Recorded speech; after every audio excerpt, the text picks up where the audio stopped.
Good morning, Aaron. How are you?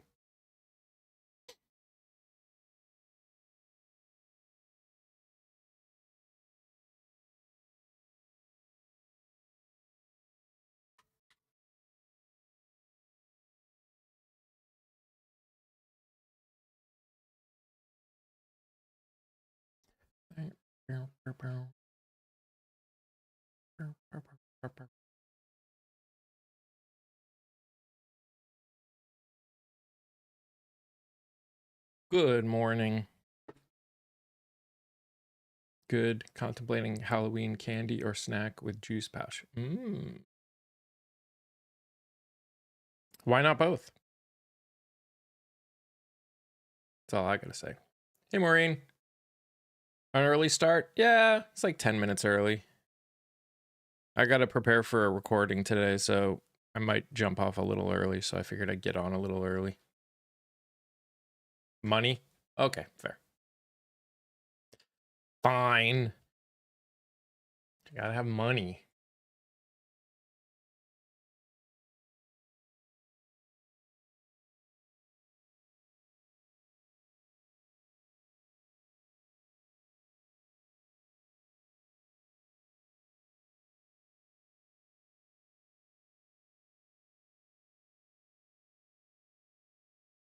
How are you doing, Maureen? How are you doing, Brianna? It's true. I mean, I've seen all the prices. No such thing as a cheap snack. So, hey, Lori.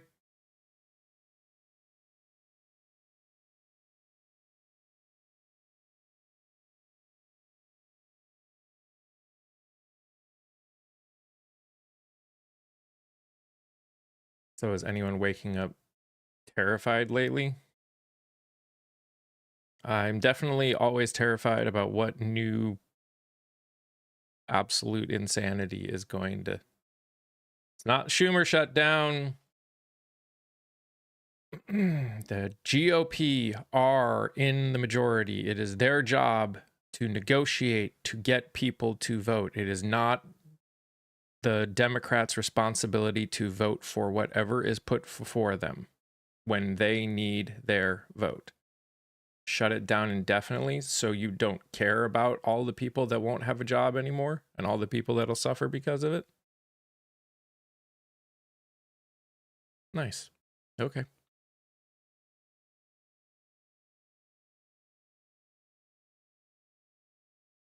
Oh, I understand loving it all.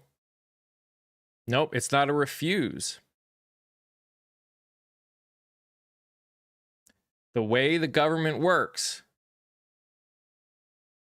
is when you have to pass a budget, they need 60 votes. So their job as the majority is to get 60 votes.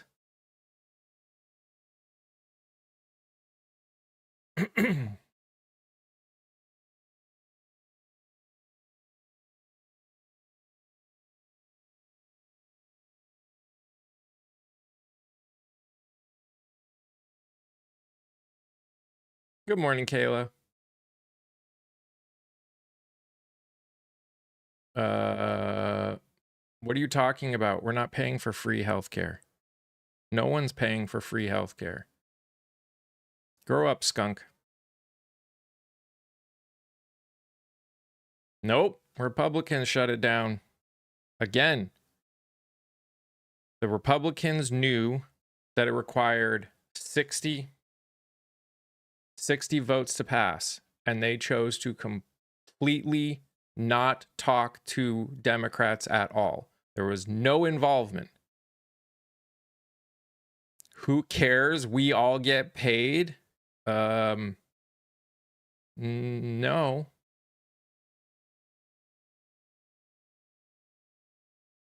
That's not false. That's how it works. It's not a Schumer shutdown. Grow up.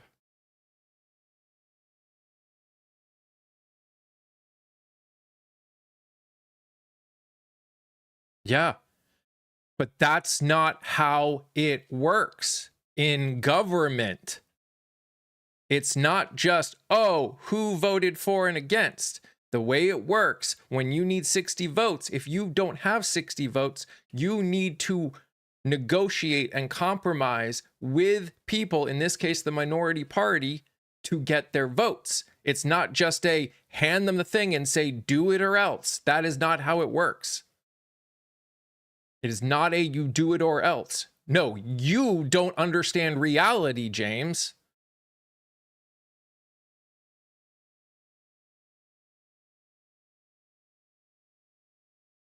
Good morning, Angel. Rashay, you want to come up or are you busy? Hi, Rosie.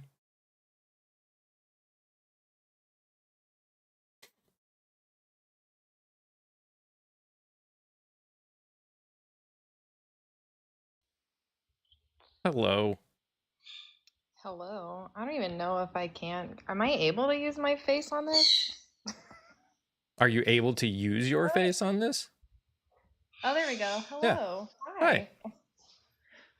So the thing that's making me so mad is people want to sit there and talk about, oh, the Republicans are at fault for this, the Democrats are at fault for this. And oh yeah, let's make it last 61. Fuck those Democrats. Da, da, da, da, da. Those are the same people that claim to love the military and love America. My husband didn't get fucking paid. Sorry, didn't get freaking paid on the first day of the shutdown. Mm-hmm. And because he's active duty military, he can't just go find another job because he still has to show up and work because he's under contract. So he's working for free. Yep. Now the So Republicans will. who are these people sitting there going, oh yeah, let's just use the people who can't go get other jobs because they're contracted by the US military. He will get paid. Okay, but I'm sorry, my rental property agency doesn't care if it's 2 months late. Will get paid does not help you pay bills. Groceries now. How are we supposed to pay for our electricity bill now? My son military. My son military. My husband military. Bitch. Really? They don't get paid right now. They will get back paid, but guess what? We get our lights turned off beforehand if we don't pay the light bill. How am I supposed to buy groceries for my kids? How am I supposed to feed them? I can't go to the. You call and get extensions. Okay, Go get a job. Publix. Grow up. Let me call Publix. Let me go down and be like, hey, do we still do tabs at the grocery store? No. That's not how it works. That's not how it works. And by the way, the president firing people because of this, instead of actually doing their job and negotiating, that's on the president. That is not on the Democrats. Again, if the response to this happening is we are going to make Americans' lives worse, that's on the people that run things. The fact that these people who are in your little comments section talking shit right now are the same people that will use the military as an excuse for not helping any other country or doing for any. Oh, we need to take Americans first, America first. Let's take care of our military. Let's take care of our veterans. Da, da, da, da. And now they're over here like, it's fine, they'll get paid eventually. Do you care or not? Or are you just so easily manipulated by the MAGA cult that you're a part of that you don't even realize that you're being used as a pawn to push their agenda? Nope, they stated you get paid the first. You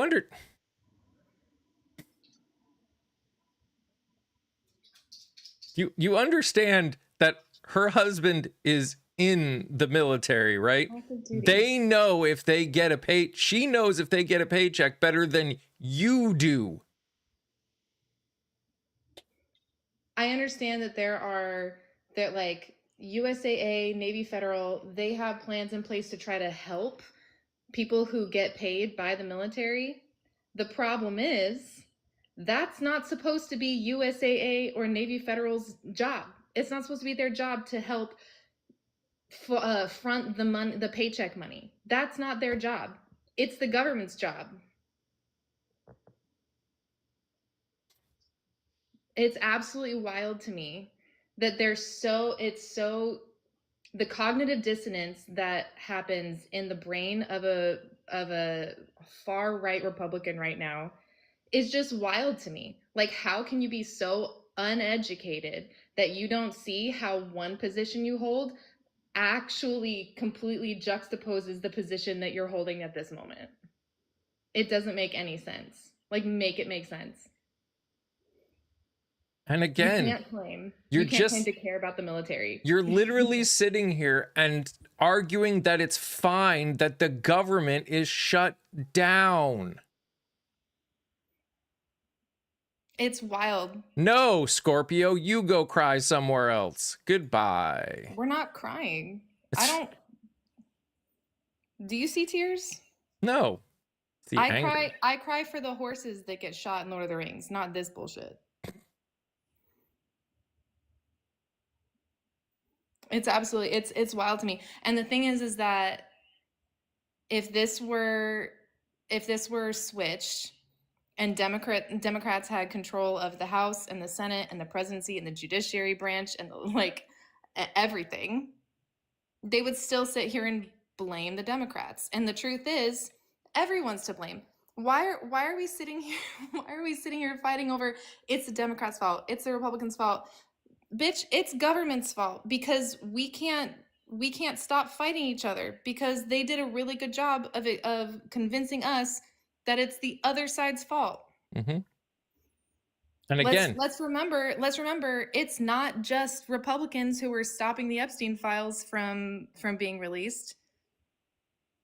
and again, the only reason that I am saying that this shutdown, this specific shutdown, is the GOP's fault is because they have all three branches, and because they need 60 votes, it is incumbent on the majority party to negotiate with the minority party to get the votes they need. They didn't talk with them. They didn't work with them. They did nothing. They handed them the bill and said, do this or the government is shutting down. If they walked up and negotiated for months on this and they couldn't get it passed, I would 100% blame at minimum the Democrats, probably both, depending on what was being offered. But that is the only reason that I am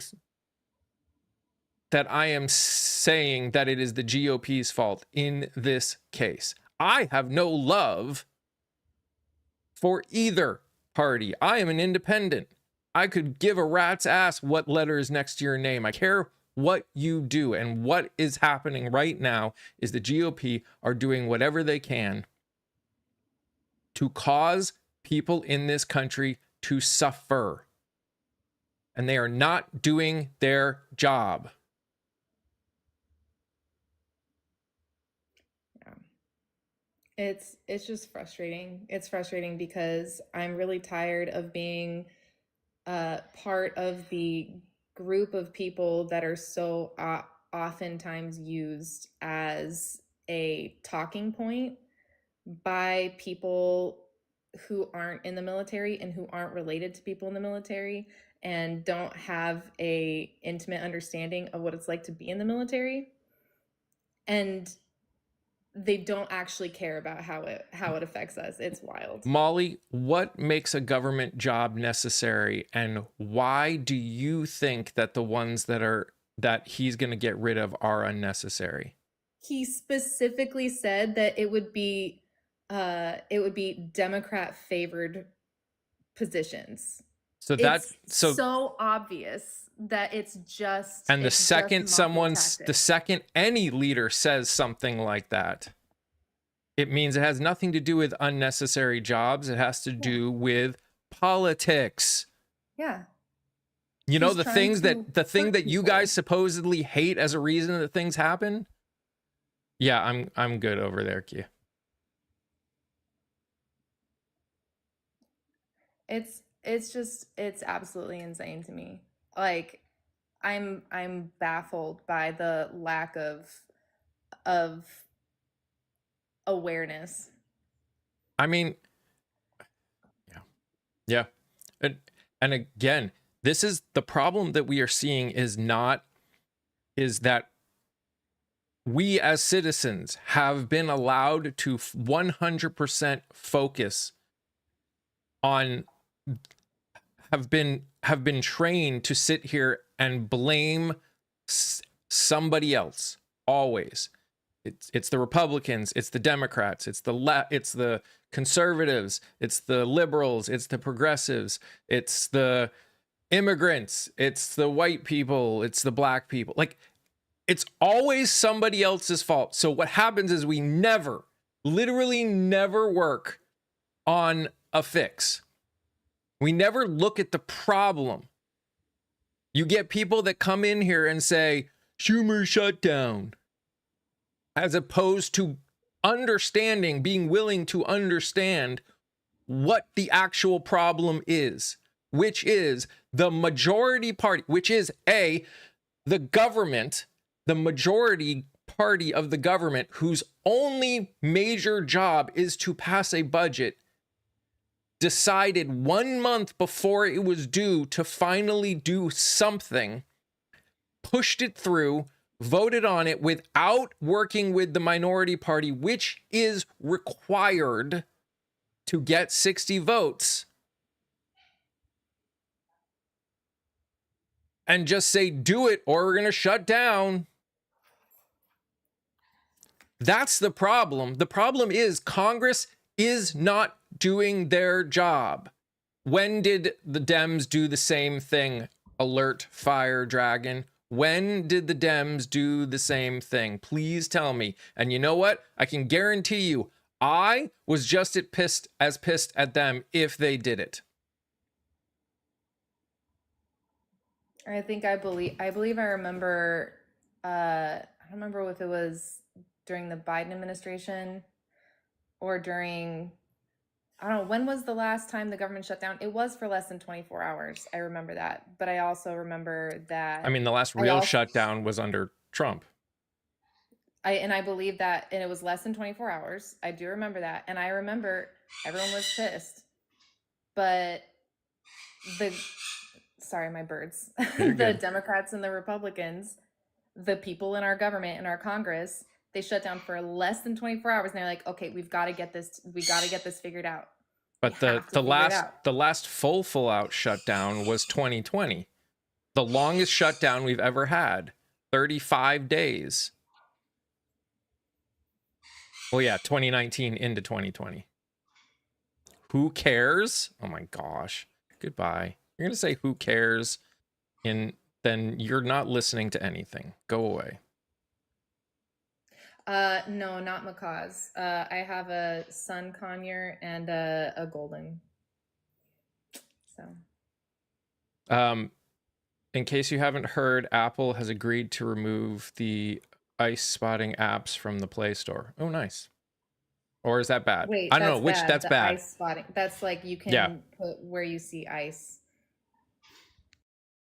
Yep. Shocker. Sorry. You're just uninformed. Do some research. Oh my gosh. Wait, I'm uninformed? I'm curious. Is it me? Am I the uninformed one? That is not great news, Bill's Mafia. Sorry, I misread it for a second. I'm reading two different things, okay? It's hard. I'm reading back and forth between two separate lives. Yeah. This is why I stayed off social media for 6 months. I feel my blood pressure rising. Yeah. I mean, to be fair, half of them probably are AI and the other half are people whose opinions I don't care about.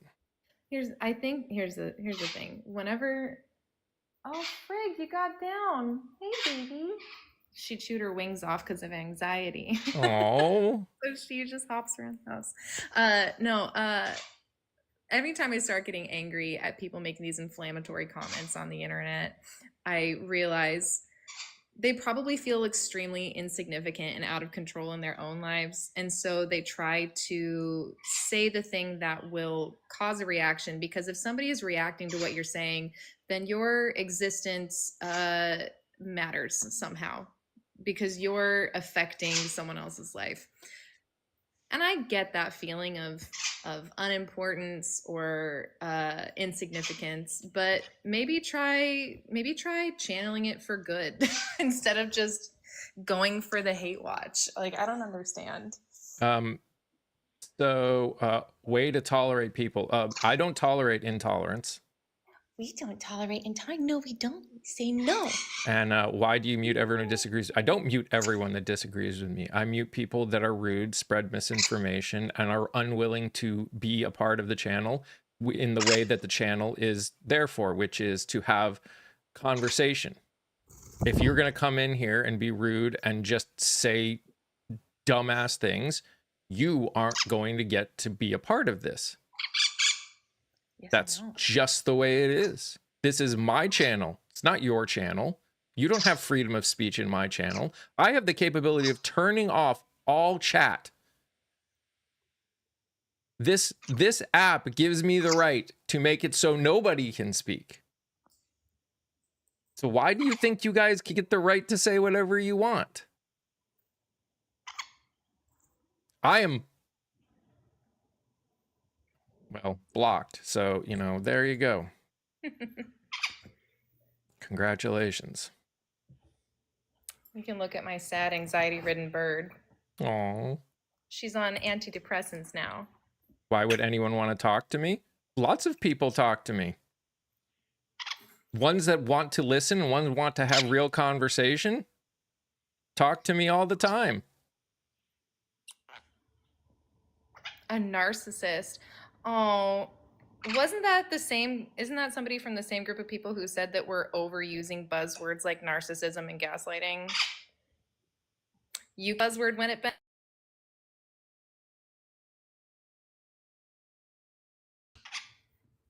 Yep.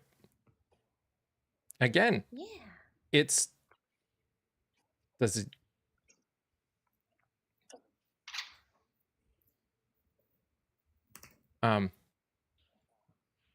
What are you reading? Is it on YouTube? Yeah.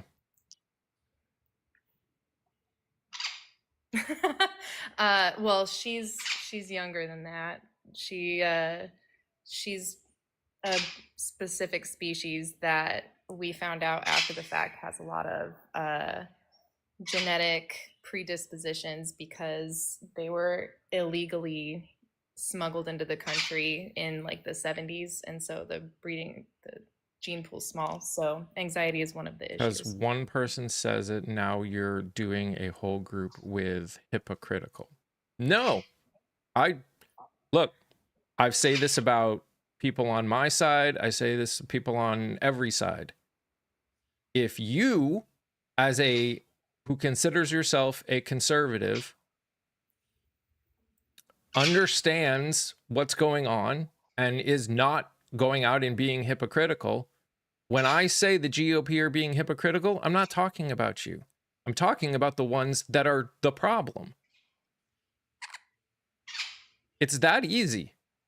I'm a Christian. When I talk about Christians, if you are not one of those Christians I'm talking about, I'm not talking about you.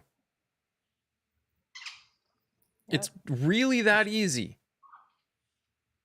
It's the same thing when people make comments about unsafe men. If you know you're a safe man, you know that that doesn't apply to you. If you come into the comments starting to get defensive, then maybe you should hold up a mirror. If somebody's saying something about the GOP being an issue and you take offense and you get really defensive, why? Why is that happening? By the way, for anyone on here, although it looks like people aren't as happy on it today. If you want to go over and hang out on the tube, I'm actually live here and on the tube at the same time. You can hang it over there. It's much less crazy troll craziness. So, not to mention, we just put out a podcast with my special guest that just released yesterday. So you should also Check that out. I like what Brianna said. Stop aligning your identity with politics. True.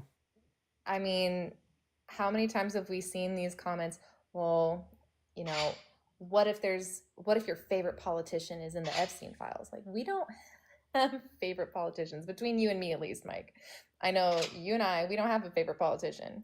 I mean, I have ones that I tolerate more than others, but Sure. also if they did something fucked up, like I have ones that I believe care about their people. I have ones that I believe are trying to do good in this country. But the second, I mean, I will call them out if they do something that I disagree with. I can't wait. I can't wait for the moment when we finally all kind of snap out of it. Like, I'll be the first one to say, like, I'm here for the radicalization of Candace Owens, right? Like, I'm here for people coming forward and going, hey, I was disillusioned and I believed a lot, because, you know, the villains in stories don't know they're villains. They think that they're doing the right thing, right? Yeah. There's a lot of people who stand by the GOP because they think what they're doing is right, because they've been fed incorrect information over and over again, and they just don't know where to look for balanced information, or at least how to look for multiple sources of information and find their own conclusions, right? Yeah. I'm waiting for the moment that we finally all get sick of it and we all become disillusioned. Aw, Kelly. Goodbye. Uh-oh. I know Candace is a grifter, but also, listen, she's been a grifter for a long time. She also came forward and said, I'm sorry. I'm sorry for the part I took in it. I'm wrong. I was wrong. And if we don't make room for people to grow and learn and just say, nope, you messed up, we can't expect you, like, we can't expect people to ever be willing to change their mind if, when they do, we won't accept them. That doesn't make sense. And Crane Man, they did not vote to keep the government opened. They voted to pass a bill that they did not work or negotiate with people that they needed to negotiate with to pass it. It is not the Democrats' fault that they waited until the last minute. It's not the Democrats' fault that they chose to not interact with them at all. No politician should feel the need to vote for something that they disagree with. That's why we vote them into office, is to not just be yes men. It's not a clean CR because the big, beautiful bill changed what was on it. I never said it was never the Democrats' fault. What planet are you on? Of course it's the Democrats' fault at times. Not in this case, not in this very specific case. Yeah.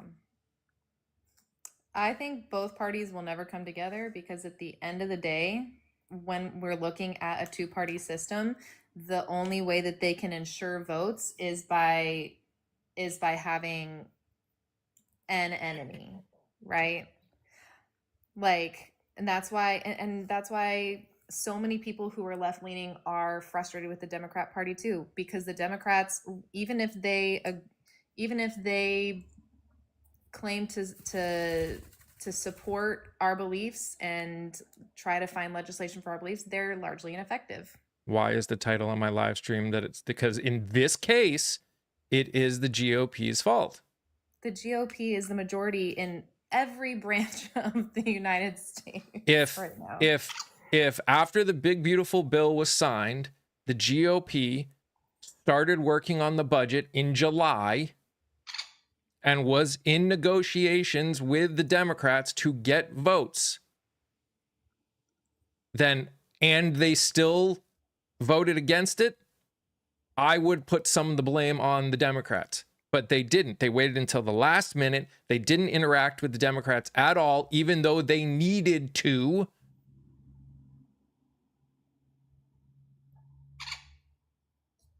What happened is that the GOP showed up at the last minute with a metaphorical pew pew to the head and said, do this or else. Because if you don't agree, then it's your fault. They're not adding $1.5 trillion in a 1 year. They're bringing, their hope was to bring back the ACA subsidies. That's it. And it's not, and it's not blackmail. Also, by the way, it's no less blackmail than the Republicans signing a bill on the last minute and then the House going on leave for the rest of the month and saying, well, you got to vote for this because there's no way anything else is happening. You think that's not blackmail? You think it's not? If they cared so much about adding to the debt and things like that, why were they not complaining about this when in 2020 and at the beginning of this administration, when all the legislation went through that gave huge tax cuts to billionaires, to the top 1%? And why don't you care about the tax law that's adding to the deficit? And Obama didn't blackmail citizens to say that everyone should have health insurance. That's actually a plan. That was actually a Republican plan. Mitt Romney did that in Massachusetts, and that is what the ACA was based off of, was Mitt Romney. Live in the current time, sis. We do. You obviously don't. Goodbye. People were penalized. Okay, people were penalized for not taking the insurance. Yeah. So if you chose Correct. not to pay into the government insurance system, you were at tax season charged. I believe it was $400. Correct? Something like that. Yeah. And that's correct. The whole point of that is that in order for a single payer system to work, everyone needs to pay into it. Now, I'm going to be the first person to tell you the American Health Care Act was not perfect. Of course. But the answer with any legislation is not wipe it off the board. And it is definitely not let's 100% privatize again. Because hear it for me, when I was pregnant with my first child, my first husband did not have insurance because he had gotten out of the military and he had started working on an oil rig, and they had a 90-day grace period before they would offer him health insurance. And I got pregnant before that 90-day grace period. So guess what? I tried getting my own insurance through private companies. And what was a pre-existing condition? Pregnancy. Yeah. Yeah. People so that's why only having privatized options is stupid. And the problem with the American Health Care Act, the problem that people have with it is you have to pay into it or else. No, you could choose to have your own private insurance. You could have your own insurance through your own private company, through your business, through your boss. You can do that. Choosing not to have health insurance at all, yes, they say you have to have some form of health insurance, because if you don't have health insurance, you become a liability to society. So that's why they want you to have insurance. If you have nothing, what ends up happening is you go to emergency rooms, which is why we want everyone to have health care. And if everyone who is uninsured goes to emergency rooms for their health care, then everybody else pays for it, because we are not monsters. Yeah. And when you don't have health insurance and you can't go to a doctor's office, so you go to the emergency room for, whatever ailment you might have, that slows down emergency care. It slows down care for people who actually need emergency services.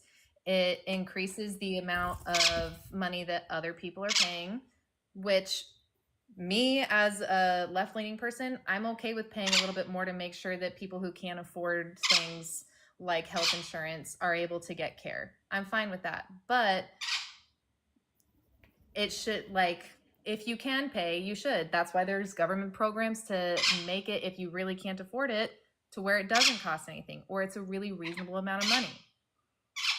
How is the CR different? Because the big, beautiful bill cut things out, because the president cut things out. Are we going to get PBS back? Are they going to be Are they going to be funding PBS? If they are not funding PBS when they sign it, then it is not a clean continuing resolution, because before Trump, PBS was funded.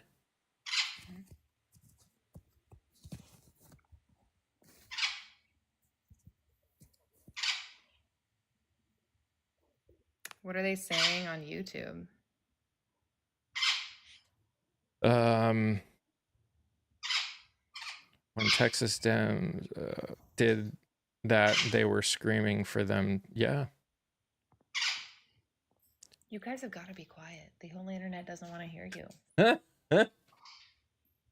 We don't claim Candace. I mean, again, no, I'm never going to start trusting Candace Owens, but I find it hilarious that and who knows whether she's just trying to get views or not, but it's nice to see her speaking out against all the stuff we were talking about.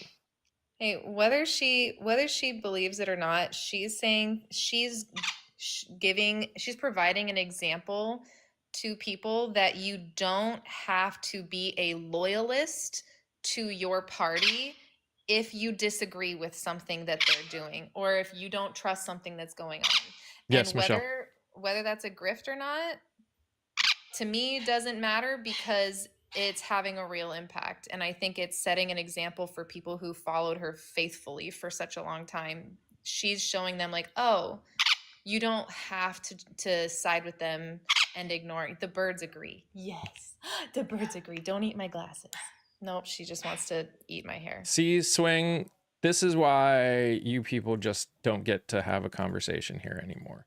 Because if that's what you're going to say coming in, then we're not going to talk. The government, the dumb Dems. Yeah, government shutdown is at most 5% the Democrats' fault, and that's because they did have a choice to vote for it or not.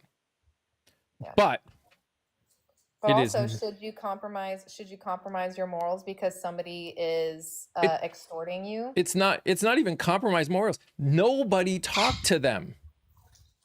The GOP wanted their vote and nobody talked to them. I think they were probably hoping that they would sign it. They were hoping they'd do exactly what happened in March. Without reading it. They were hoping they would do exactly what they did in March. They were hoping they would do it again. No, PBS did not lose funds last fiscal year. He ended funds just recently. There was a whole thing on it. That doesn't mean they haven't reduced some of the funding, but no, it was just recently. Why do people make me have to look everything up? Like, there's... Do you just want a fact checker here with you? I can do it. I'm already started. Okay. No, you're angry at the dog. PBS got defunded on effectively got defunded right now. October 1st was the end of their funding. So 2 days ago, that is when the defunding happened. No, PBS will not come back on because it's not a clean CR. It was announced in September, but October 1st was when it officially went through.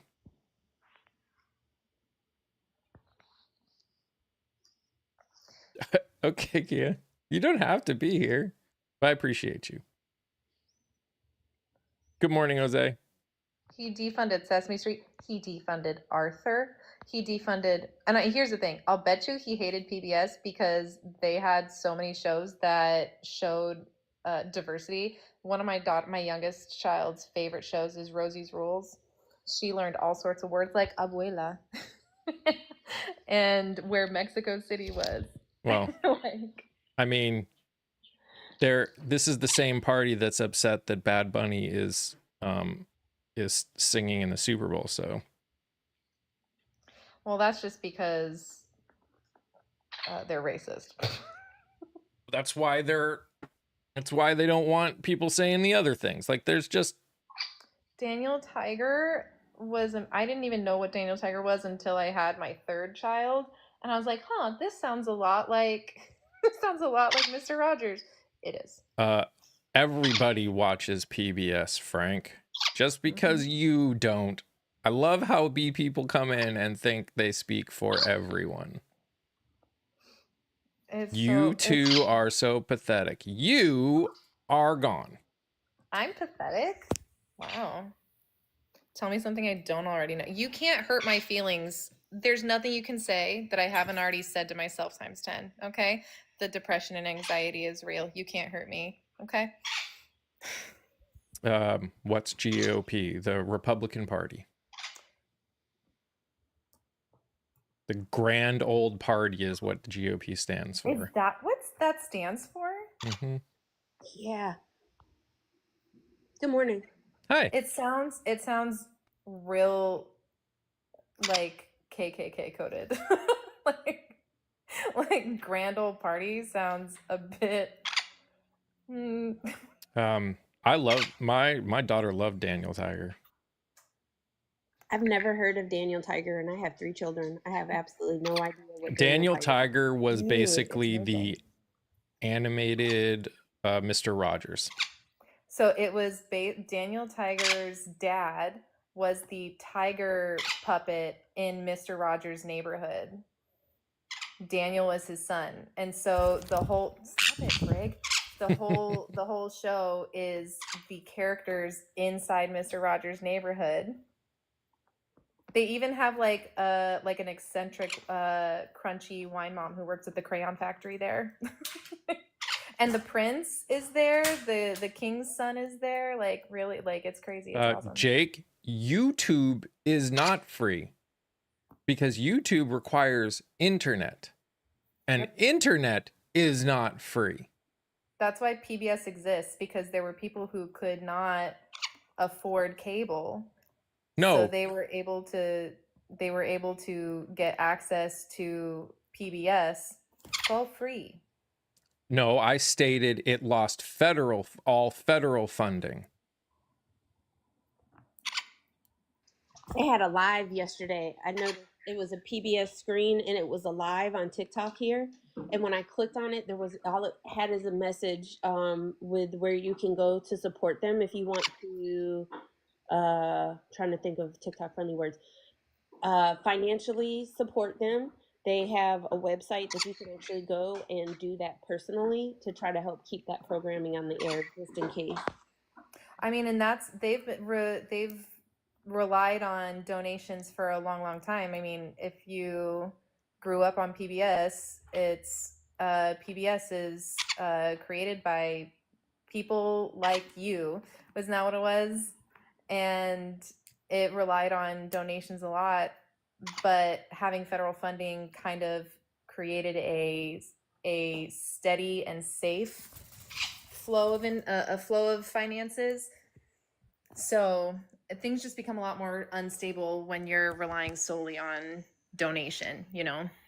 I mean, PBS has already said that stuff will shut down because of the loss of federal funding. Regardless of whether all of PBS will shut down, parts of PBS will shut down. That is already happened. Yeah, they literally, like I just said, whatever your name is, they literally had a live on with just, didn't have anybody talking or anything. It just had like it was like almost like a card type thing on there, and it just had information. It said we have been defunded by the federal government. This is what you can do to help support us. The fact is PBS was originally created to be fully federally funded. And over the years, the federal government has decided to not fund it as much as it should. And they have had to focus on getting funding other places. That does not mean that the federal funding is not necessary to keep it going successfully. Every administration has not shut down the government, but nice try. Do we need to do a fact-finding mission for that? I mean, if you want to prove it? Sure, go for it. I mean, I'm not gonna.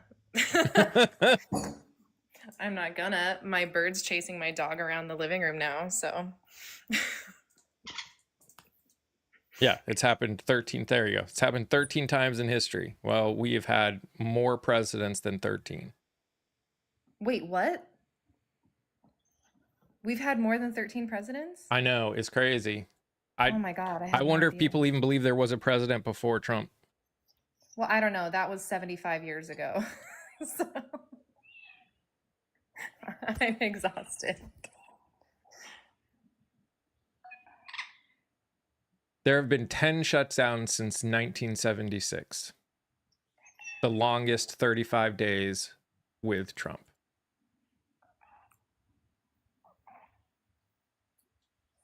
No, wait, I love that. That's Mike's thing. And you know, I'm one of those people. I didn't watch PBS that much, honestly. I don't know half of these shows people are talking about. Like, I may have seen like a bit or a piece here or there. I wasn't really into it. My son, when he was born, was into Barney and Dora and that kind of stuff, you know? So, but still, anything that's trying to do educational, I have watched some of the animal programming they've done on there. But anytime when you're talking about removing things that help educate our children for free, it's in a way of speaking, because yes, you have to have a TV and you have to have all those things to be able to use PBS. I get that. I saw somebody's comment. But when you're trying to take away stuff to make our children learn, that helps our children learn in a way that's not politically motivated, that's a big problem. Mm-hmm. And Mike, no, the Democrats did not shut it down. Again, I will give the Democrats 5% because they did vote against the bill that would keep it open. That they did have a part in it, whether or not they are fully to blame. They are not the majority. They did not get negotiated to. Like, if the majority knows you need 60 votes to pass a bill, then the requirement is to work with that other party to do that. That is part of the requirement. And they didn't. They didn't talk to anybody. Not only that, I heard somebody say it in a good way, Mike. Did the Democrats have a part in it? Absolutely. But is it their fault? Absolutely not. Yeah. Absolutely not.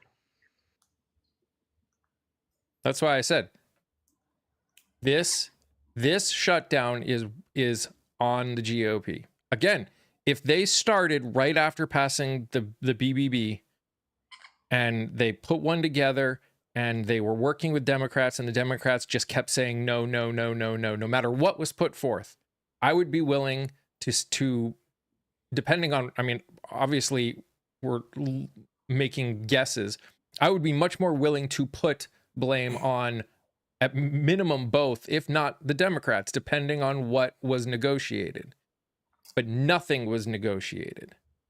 They did everything without Democrat involvement at all, even though they needed them to do it. You're not explaining it properly. Explain why the Dems said no. I'm not explaining it properly.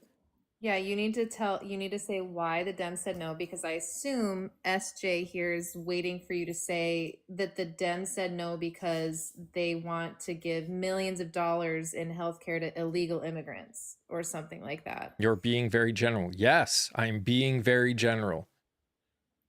Because in the end, that is what matters. That it's not again, what? Guys, you're not listening. So here's the reality. The Democrats coming in with demands is not the majority negotiating to try and pass a budget. What should have happened is Thune, the head of the majority in the Senate, should have said, we need to pass this budget, and gone to the minority leader and said, or to other Democrats, they don't even need to go to Schumer, and said, What would it take for you to sign this budget bill? What would it take? How OMG, about bro, SJ? bro. Can you explain it to us? What are we missing, SJ? I want to know because clearly we're not saying what you want us to say. So can you tell us why they said no? The only thing I could think of is the whole healthcare, is the whole what It's is the that word? ACA. The ACA. That is why What's they the said word? no. What's the word that goes with it though? It's not just Subsidies. yeah, the subsidies. Is that what you're looking for, SJ? The subsidies for the ACA? Is that what you're looking for? I mean, I'm asking him to tell us why, and he's not responding. Well, then why didn't you say that, SJ? Like, look. Because they're not here to understand, they're here to argue. Like, do you need me? Do people need me to spell it all out? I've sit here and argued 100.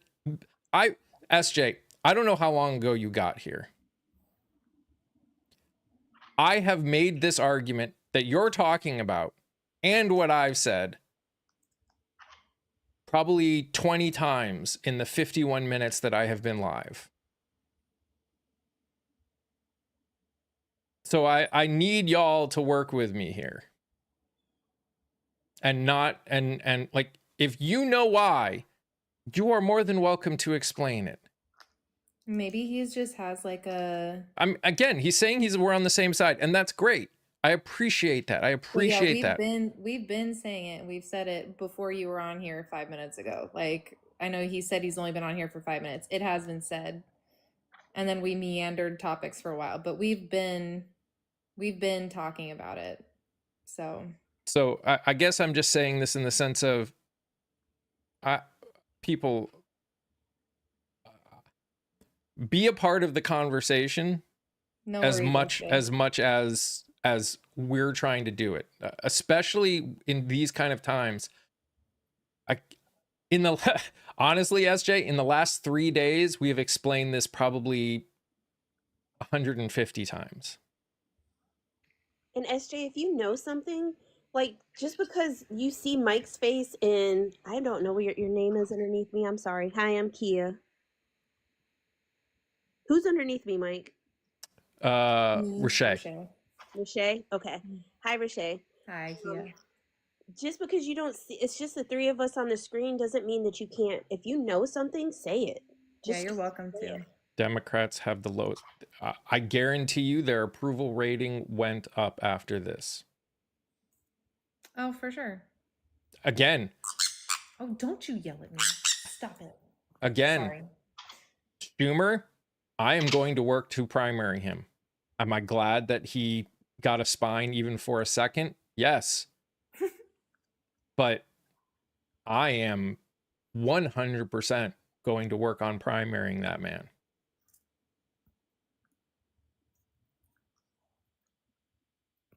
It has nothing to do with the Democrats. This has to do with the Americans.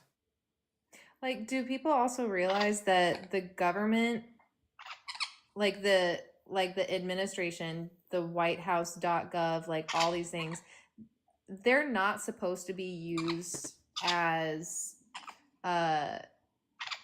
campaigning things and to slander other people in the government. Like, the White House is supposed to be for the entire government, not just for the party that the president is a part of. You know, do they understand that? Because it's a little bit disillusioned. There's people who aren't Republican or Democrat.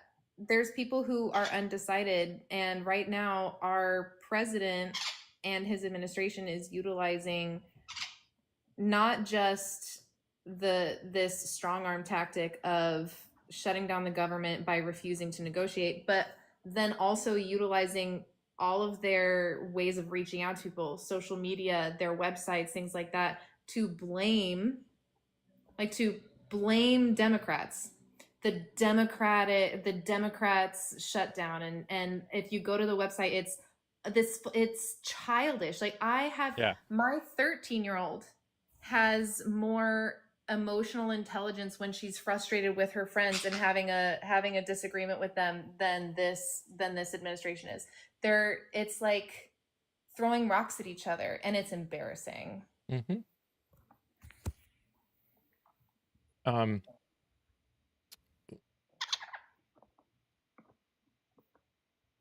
So Philip, I saw your comment. Oh, are you getting ready to reply to somebody? No, you can do it.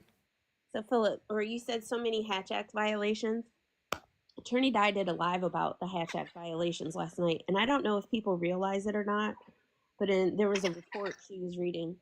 The Hatch Act does not apply to the president or the vice president. It does not apply to the president or the vice president. So if he, like how you've been to the government websites and they're blaming the Dems and stuff like that, and they're not supposed to, if it is found that the orange one or the eyeliner one are the ones that told them to do that, there's no Hatch Act violation. Yeah. Isn't that shit crazy? Mm-hmm. I'm sorry, did you say the eyeliner one? Yeah.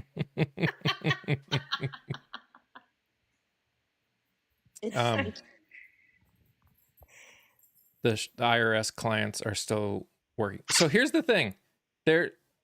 This is the frustrating thing when it comes to a shutdown, which is why, again, this is a catch-22 problem, okay? The entire every shutdown is a catch-22 problem of there are sometimes things that, depending on the situation, that will lead to a shutdown. In this case, the Republicans did absolutely nothing that was necessary to get a budget passed, which caused a shutdown. That being said, people are going to get hurt. There is no getting around it. Whether jobs are going to get axed, whether furlough, whether funding gets cut. Unfortunately, when a government shutdown happens, it opens a lot of doors to cause a lot of issues. That's an unfortunate reality. It is not a Schumer shutdown. Grow up and learn how a government works. When people call it the Schumer shutdown, it just paints a sign on their forehead that says, I don't read or do any of my own research or do any of my own interpreting of facts. I just listen to what Fox tells me and then regurgitate that information because I'm a good little cuck.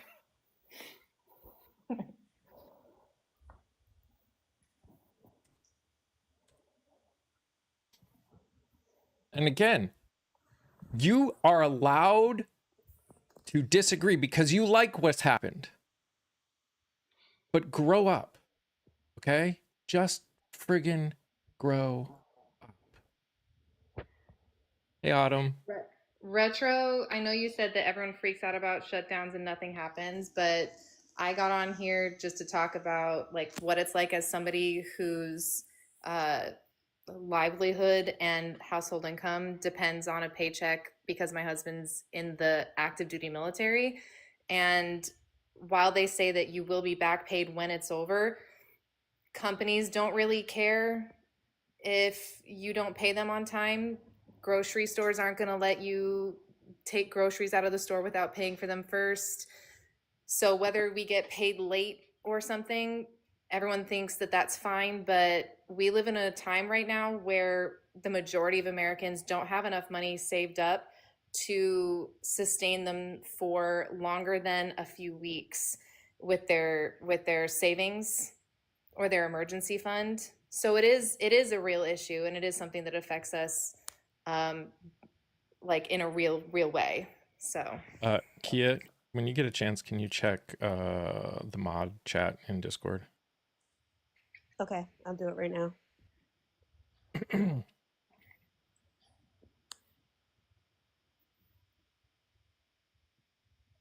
Coming to an end in April. Yeah. I mean, I was gonna say, Philip, if you'd like, you can go to Attorney Di's 2BU later after Mike, and you can watch live if she has it posted already. She's actually like, she's gonna have to break it down into two parts because she's sick. But she directly said if the president ordered it, then it's not a violation. If anybody else did in the cabinet, in the federal government, then yes, that is a violation. If any of the cabinet people do it, yes, it's a violation. If they decided to do it on their own, it's a violation. If the anybody else that's part of that, if it's other than the president and the vice president, then yes, it is indeed. Because we were all saying the same thing. All of this stuff that's happening definitely seems like it is Hatch Act violations left and right. Kia, can you tell me what you said, the Hatch Act violations? I haven't heard about this yet. So like you're not like how they're on the government websites when you go to the government websites and some of them have, bad stuff about the Dems saying it's the Dems' fault that the government shut down. They're not allowed to do that. Yeah. And if it was the orange Hatch one, Act, okay. yeah, that would be the violation. As long as the two head people didn't say you do this, then yes, that is a violation.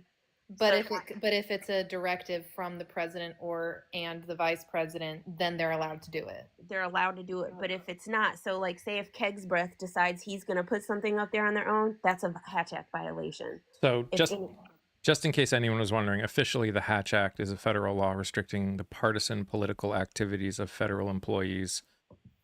Yeah. So I didn't know the name of it, but I knew it was wrong.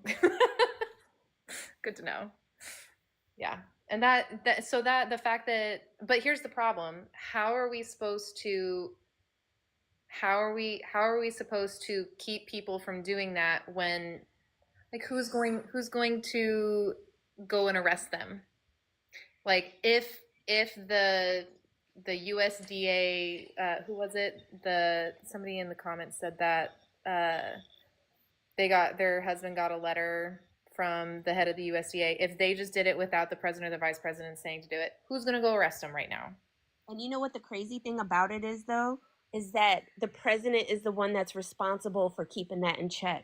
It's not Congress. Yeah. It's the president. The president is supposed to check that shit. That's the crazy thing about it. We all know he's not going to. TMC, there's a lot of issues with all of it. There is very weird understandings on what is considered under the presidential duties and not.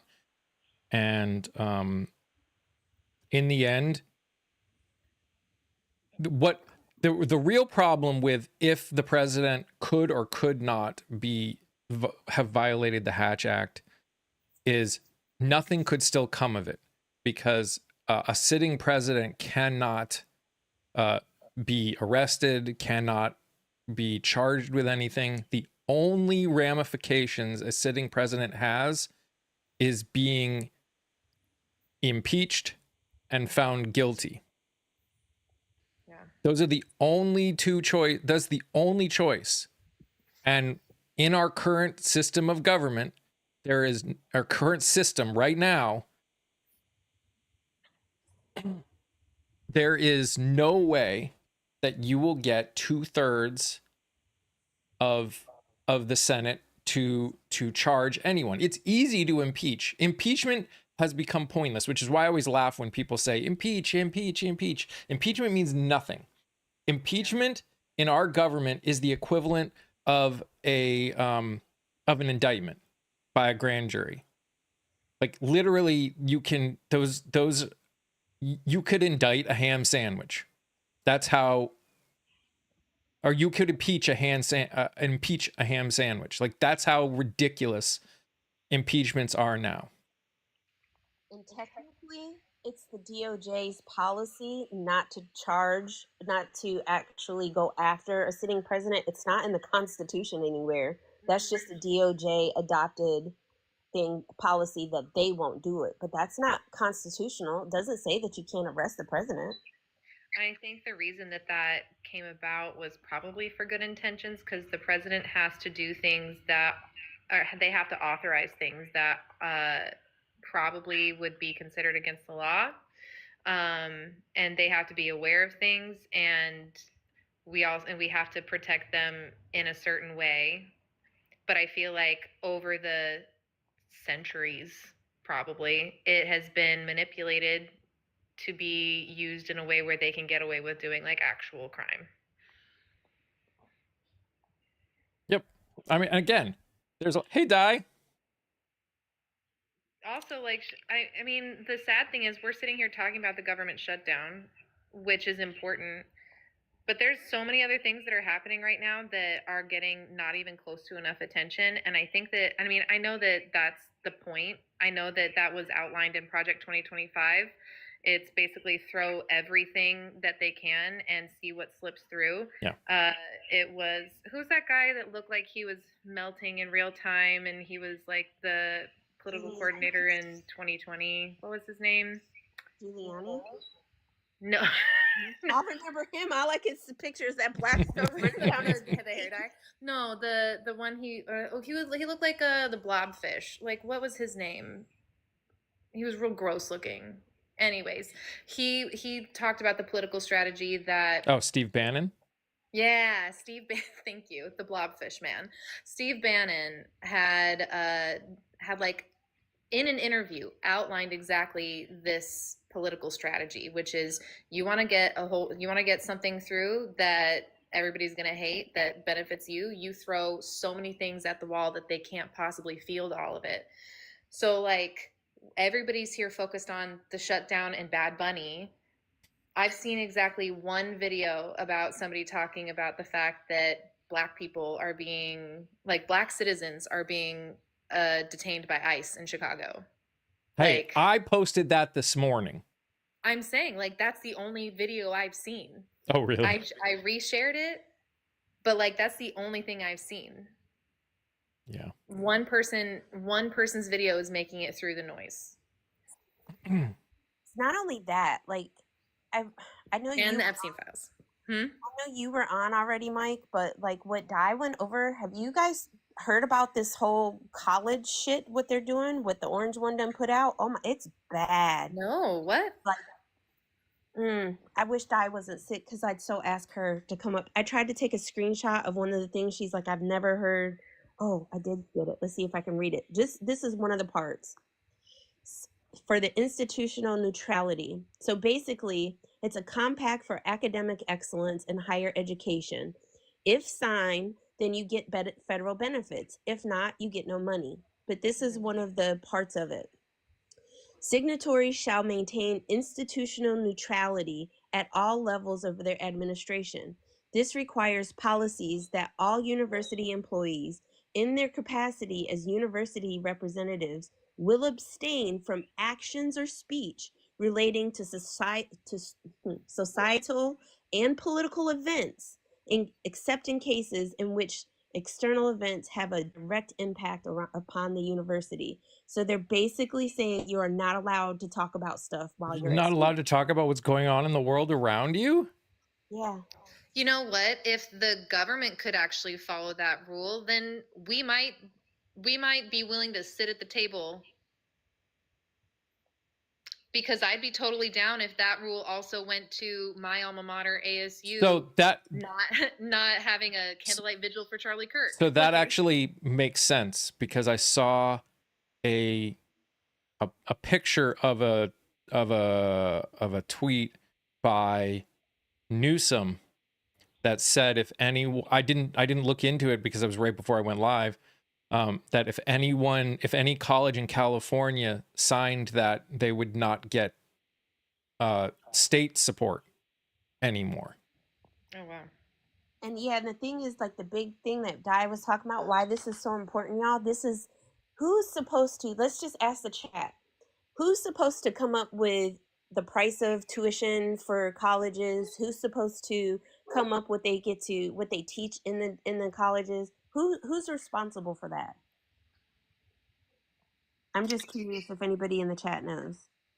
Who's responsible for what? Sorry, ask again. Who's responsible for setting the prices of the colleges and for what they teach and what they can do? Basically, the colleges. So what they can teach is technically the accreditation body.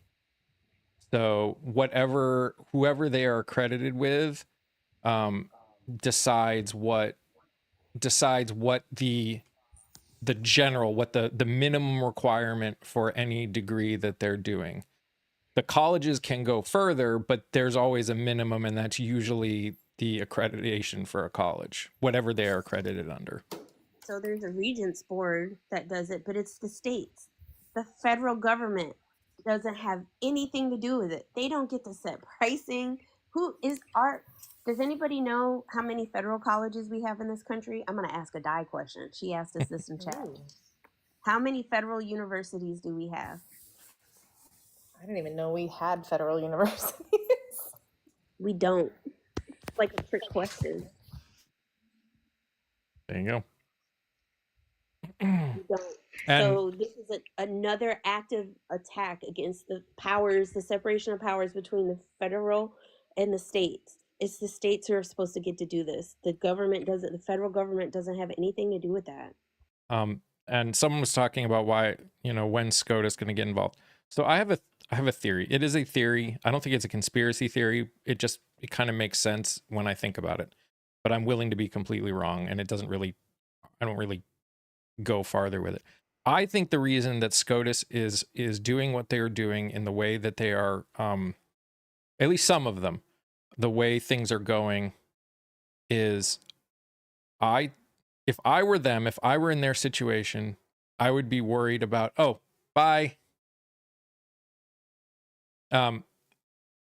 Make sure you check out the most recent episode where we talk with Rochelle. That is the most recent episode. So make sure you check that out. I think if I were one of them, I would be worried about the constitutional crisis with this current government. And again, there's part of me that just thinks some of those people are just really bad people.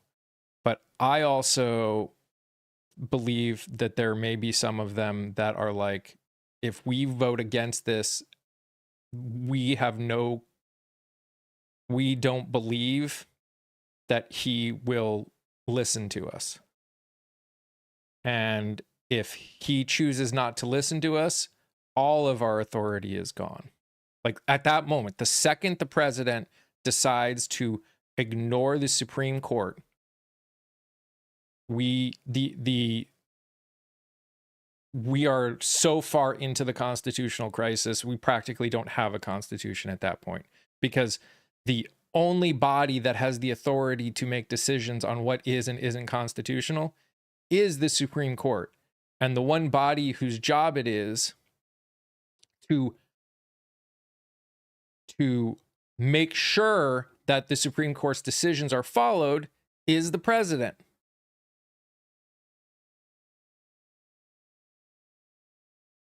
And again, could be completely wrong, but if I were in their shoes, I could definitely see myself being worried about that and sitting there and wondering, would the country be in worse shape if the Constitution no longer really is enforceable anymore? Any of it.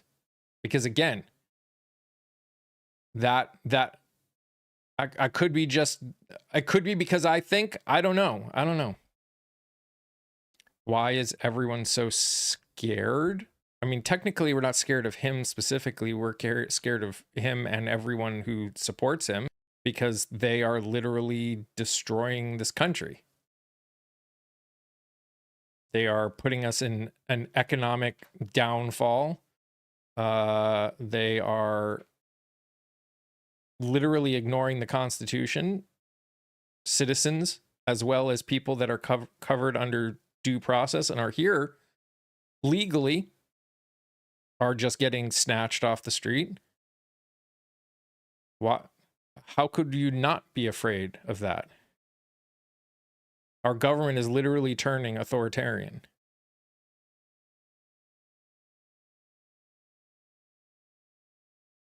Some would argue already is.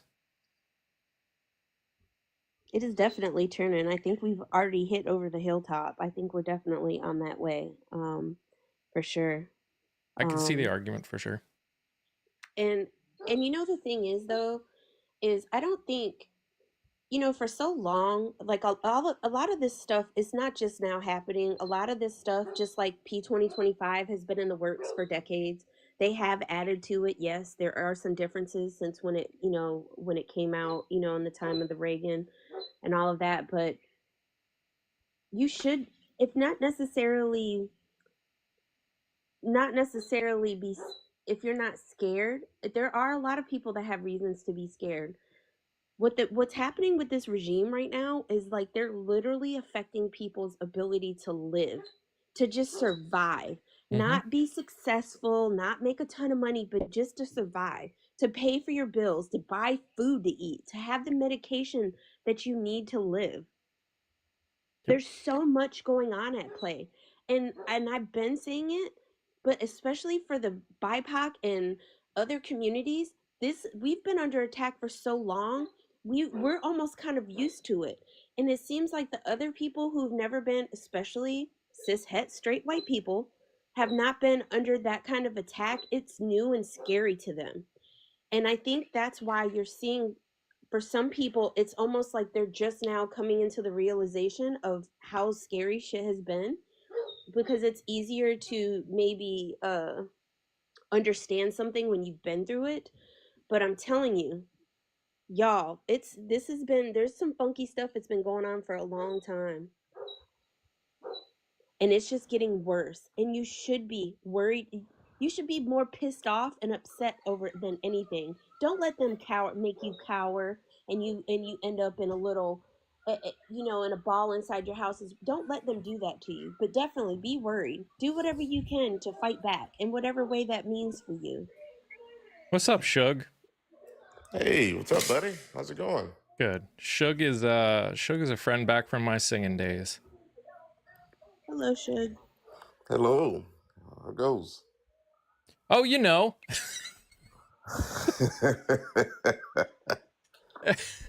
Yeah. Yeah. Yeah. It's I have explained the same reality probably 50 times in the last hour and 15 minutes. So Mm. it's fun. Yeah, that's about the pulse of it. Yeah. Mm. His voice is soothing. Oh yeah, he was the guy who would sing the Barry White kind of songs back in the day. Everyone wanted Shug to sing those low and slow songs. Yes. Just like my pops, he had a really deep, very, very, very deep voice. To the person that talked about what happened in Chicago, yes, I posted about that this morning. So there's a lot of messed up things that happened in that raid on the apartment.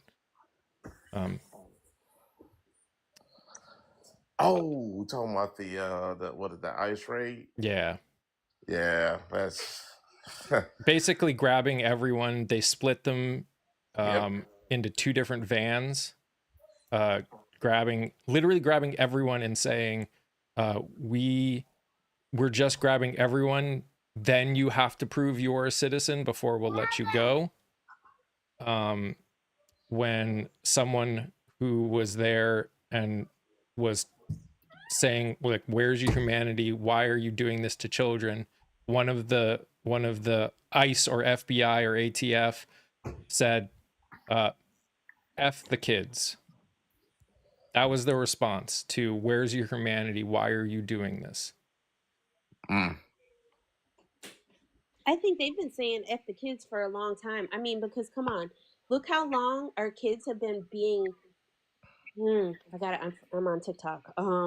Look how long our kids have been actively targeted in our schools by firearms, and nothing's changed. And something happens to somebody who goes to college campuses and spreads hate and divisiveness, and they want to make a whole day about him.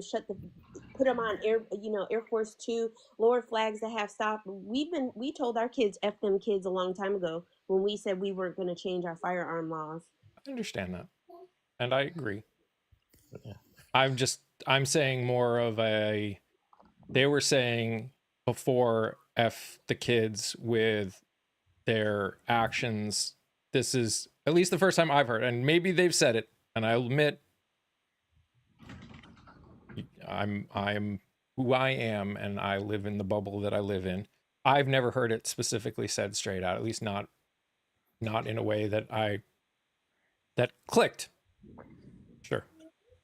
So, The thing that I find the most interesting is, I was gonna say the most interesting, but a thing that is this recurring theme in this country, because now you're gonna have people, right, that are gonna go, this was such a long time ago, oh, we're well past this. These, this the racism and all of this stuff, y'all are just, it's just fragility and you're just crying about stuff. What are you talking about?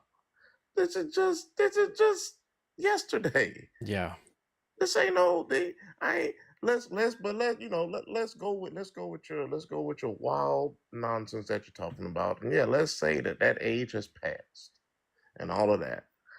Okay, well, let's deal with now. Let's deal with yesterday. Deal with yesterday when you have a blatant targeting of people of color. You deal with that. Don't. Yeah. Okay. Sure. I'll give you how long ago it was. Okay. Sure. Let's give you that. Let's say you win this argument. Now deal with yesterday. Go ahead. I'll wait for your excuse behind what happened yesterday. Go ahead and tell me why that happened. Yeah. If we're so over it. And Kia, you're right. I shouldn't have been surprised. I shouldn't have. I still was, but you're right. I shouldn't have. Not just you, other people in the chat too. I know. I think, in case you guys didn't see my comment, is why be surprised they said the words, their actions. That's why, y'all, we know better. Actions always speak louder than words. I've been told that since I was a little kid. Actions speak louder than words. Their actions have been saying, F them kids. Like I keep saying, the kids are unaliving in school. They're taking away freaking school lunches. They're trying to cut Medicaid and Medicare. All of those things, food stamps, SNAP, all this medication stuff. They are saying F them kids out loud with every damn piece of policy they don't pass to protect our kids. I'm sorry to get, and I'm not yelling at you, Mike. I'm getting a little passionate because, like I told y'all, my youngest just graduated in May, but sitting in a car with him, telling me where the extra hiding spots were in case there was an active firearm thing happening at his school, that shit broke me. Because the worst thing in the 80s and the 90s we dealt with was, ooh, there might be a big fight at school. You know what I mean? It's like, yeah. Ooh. And Kia, you do not need to apologize for being passionate about this. Anyone in the BIPOC community has been dealing with this kind of stuff and worse their entire life. You have every right to be as upset and emotional about this kind of stuff, especially when people that look like me act as though this is new.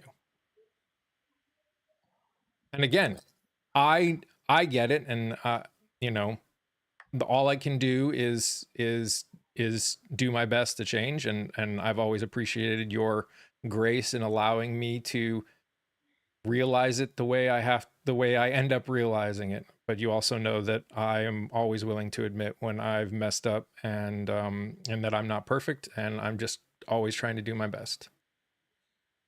And I think that's why I love you, and that's why I'm here. That's why I'm always here for you, because you're always willing to learn. And most of the people in our community here are also the same. They also, I love when I get messages after lives and people have said, or in other spaces, and I see people and they're like, thank you for making me think differently, or thank you for making me see things, or opening my eyes.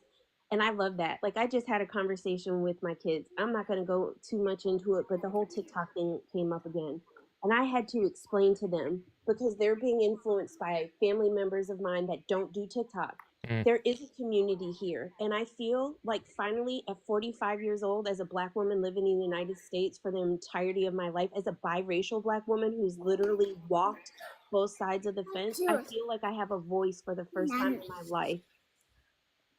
and I love to share what I know. I love what I learned from you and Scott especially and everybody else.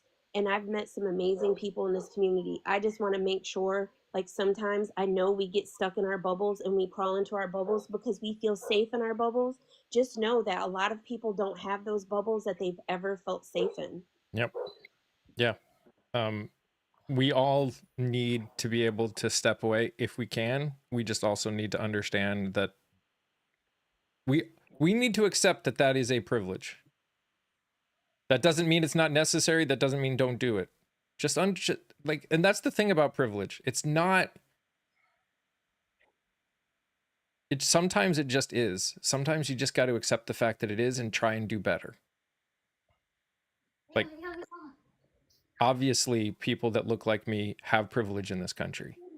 I wish it wasn't the case, but I will use that privilege to help Americans, marginalized communities in any way I can. Philip was talking about how I guess there was a situation in Mass where a 5-year-old was held by ICE until the father came out of the house. Yeah, and from my understanding, the little, and if tell me y'all if I got the wrong story, but if I'm not mistaken, there was a story I heard, and the one of the little child was like autistic or something like that. Yeah, I think that's what I remember hearing.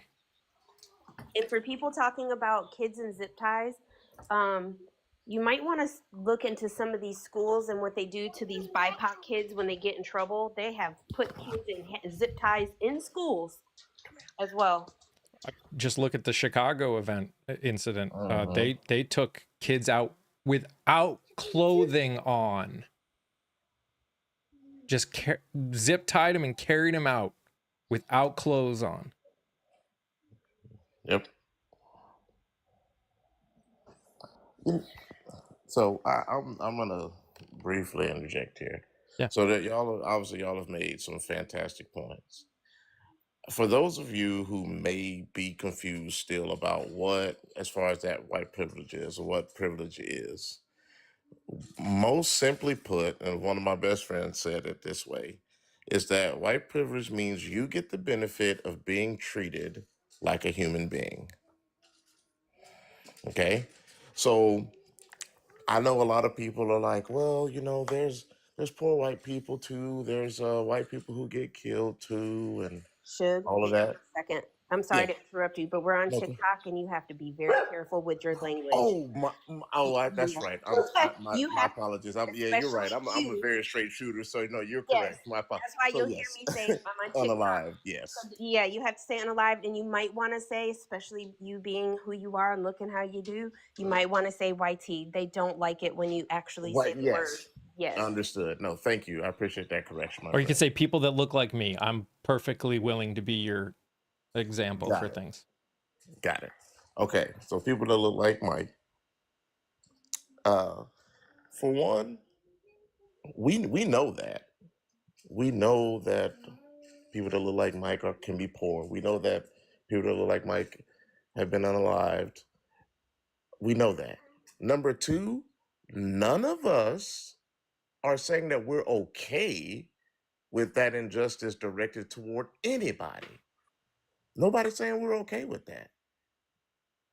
And the third part is the circumstance that may befall you is not because of the color of your skin. That's the difference. It's not happening to you because you have a lighter skin tone. So all of these excuses that get drummed up, and I get it. All right. I really do get it. It's just, for example, my aunt has lupus. I don't have lupus. So I don't have to think about lupus every day. I don't have to live with lupus every day. I don't have to worry about taking any medication because I don't have it. However, if she's telling me that she's having a flare up, if she's telling me that this is making her have a bad day or a rough day, I can care about her well being because this is something that she's dealing with on a daily basis. I can do my best to uplift her when I need to uplift her, or when I have an opportunity to. That's what makes what you're doing so important, Mike, is that you're like, hey, I don't know, I don't have, I don't deal with, but I can uplift when I can. And that's all. And honestly, that's really all anybody is asking for. Is for people to try to come outside of their own situation and take a look at somebody else's when when we're all in the same country. Yep.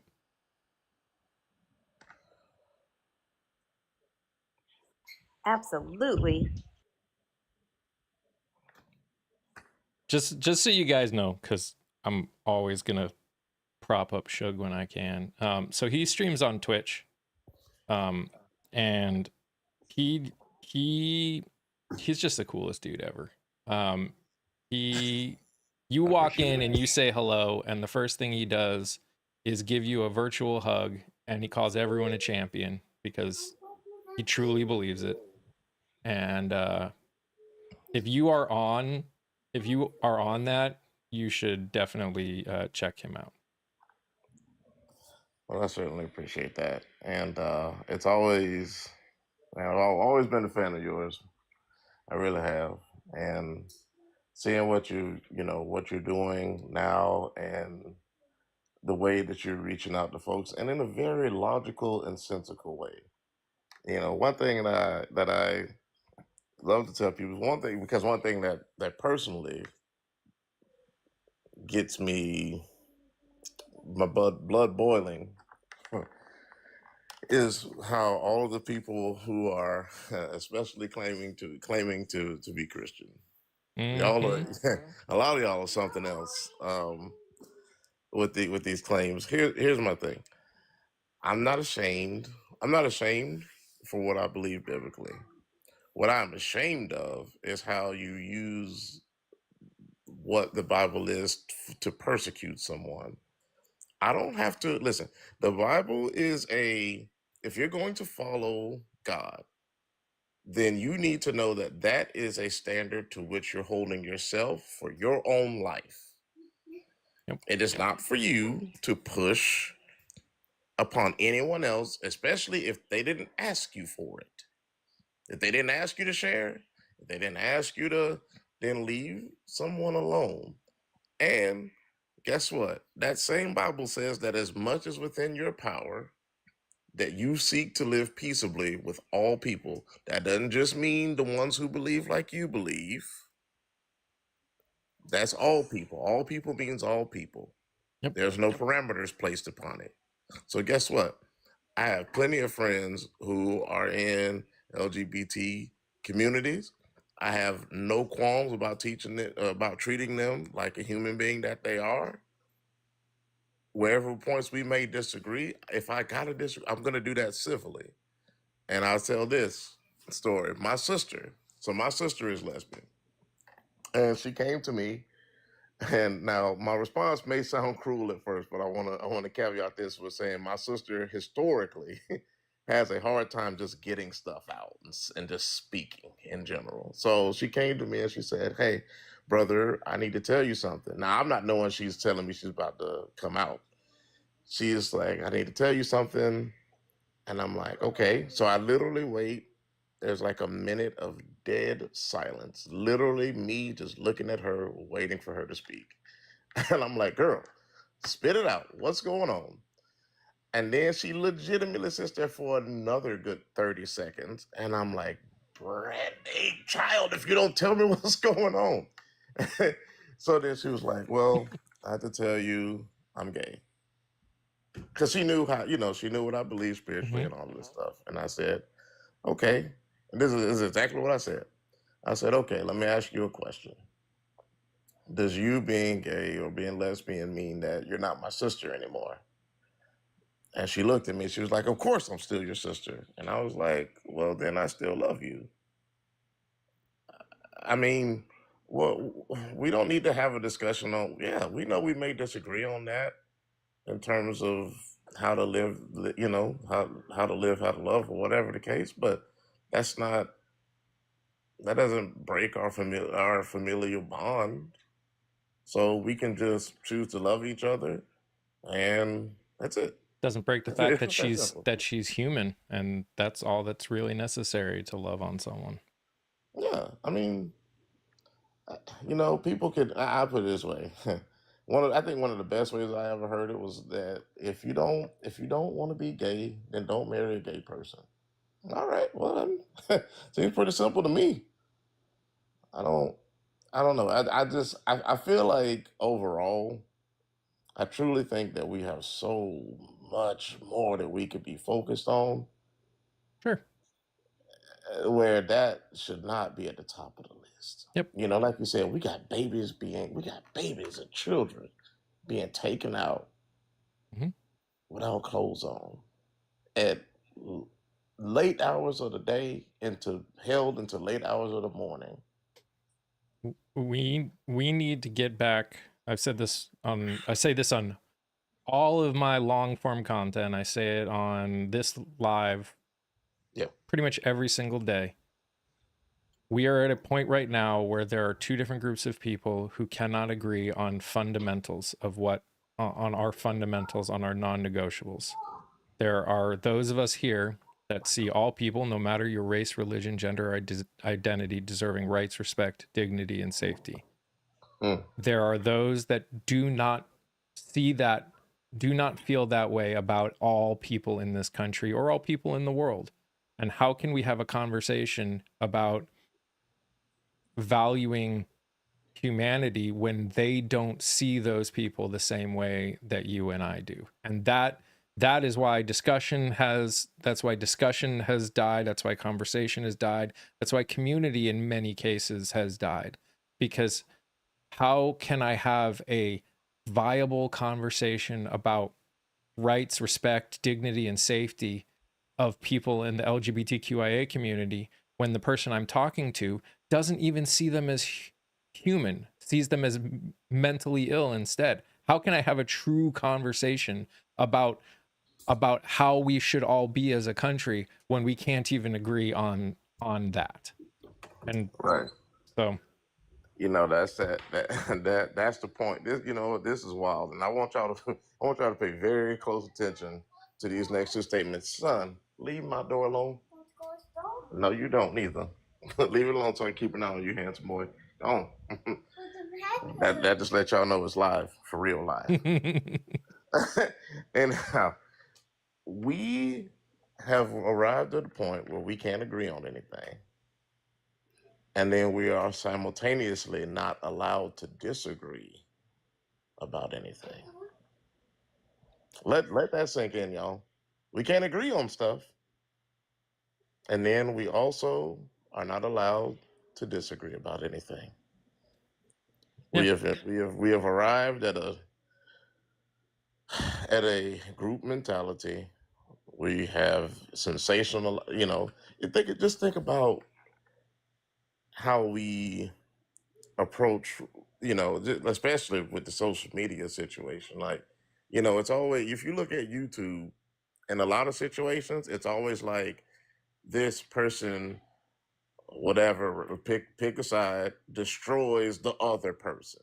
Whereas if you would have had a meeting or a sit down, there was things called, like in the 70s, you would have something called like the meeting of the minds, and these would be people with two opposing views coming together to try to figure out how we can best help each other. We might disagree about how we get there, but our goal is to help one another out, Mhm. ultimately.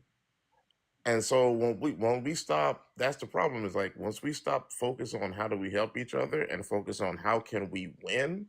If you want to win, if all you want to do is win, then you're already off base. If you're Mhm. just trying to, because you're trying to effectively make somebody see it your way. That's all you're doing. Yeah. And so Kia, like, I really appreciate you having to speak to your child about where to hide because of guns is absolutely nonsense. Pew pews. That is terrible on a ridiculous level. And you have like Mike said, you're perfectly within your wherewithal to be pissed and upset about that. That should make anybody upset. I shouldn't have to be we should have to be talking to our babies about where to go Yeah. from guns. Pew pews. Shug. Yes. Sorry, yes, pew pew. Pew-pews Man, are firearms. oh, Yeah, you can say firearms too. this is going to be. I can say okay. This is going to be a learning curve for you all because woo, but here's the thing. I understand why this language exists, but I think it is.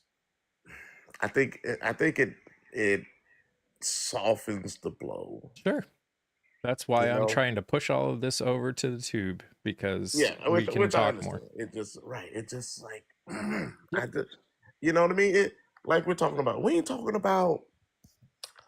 We ain't Oh yeah. talking about When just we s- mean words, when right? we s- Like you know what I mean. when things Like happen and I have to say unaliving and people come in and like, no, it's the M word. yeah, I'm it's like, the no, yes, I that's right. want to say the M word. I want Right, to, but if I right. do, I guarantee I will get a violation. Oh yeah, that yeah. You know, isn't that funny? Isn't that funny? We're all about free speech, yet. Yeah. So I Oh, want to go back to the thing you said yes, please. that I think was true.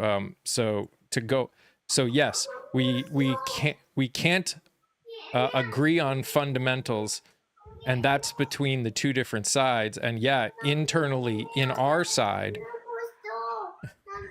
Go ahead. I'm sorry. no, you're good. Internally in our side, we're struggling with groups of people that don't want that.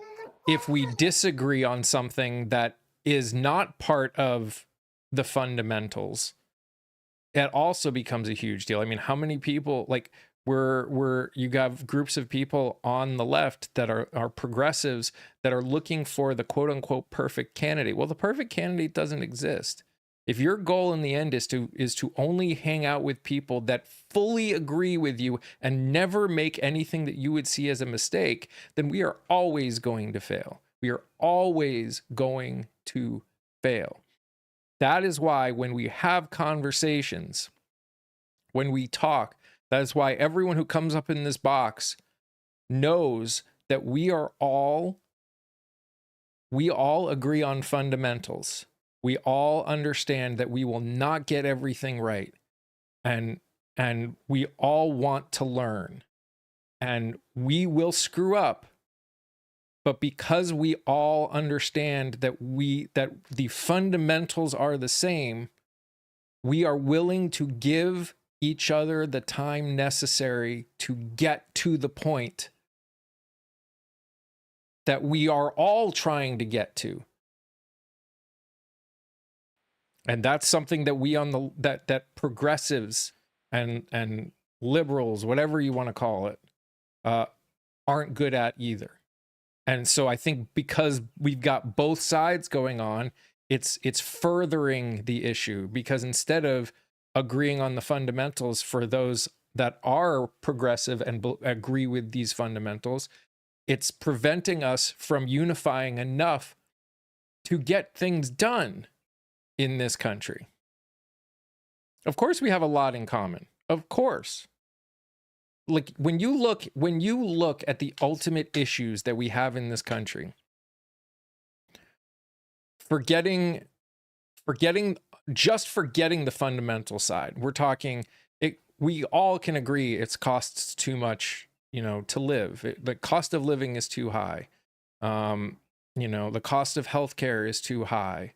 The cost of housing is too high. Like all of these different things that affect us, all of us, we all can agree on that. But the problem comes because it benefits, but it still comes down to us being willing to see each other, all of us, at that same starting level. Because again, it's still the problem then ends up becoming, if someone on the right, as a person who looks like me and is a Christian, sees a trans person as mentally ill instead of a person, sees a trans person as someone whose goal is to hurt another child, how can we have a conversation about their them on that, because they're not seeing those people that way. So that's why we're in this catch-22. We're in this downward spiral of, until we can come to an agreement on these fundamentals that all people in this country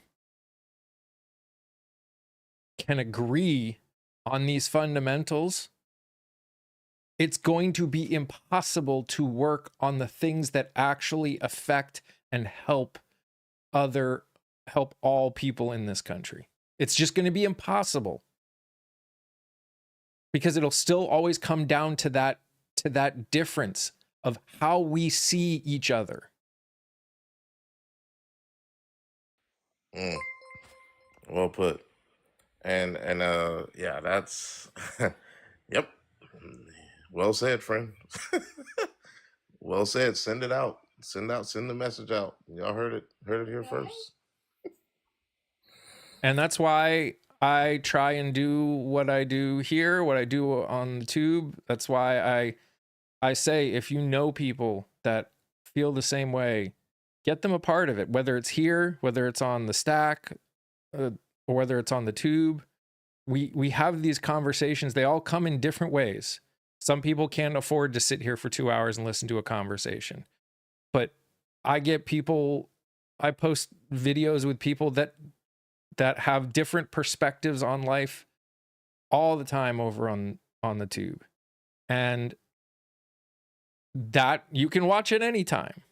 And I post my short form content over there all the time too. So it's I'm spreading this stuff out as far and wide as humanly possible, but I can only go so far, because again, I tend to not rage bait whenever possible, unless I'm just angry, and then sometimes rage bait happens. But that stuff does not help the algorithm. And when that stuff doesn't help the algorithm, what helps the algorithm is you guys. So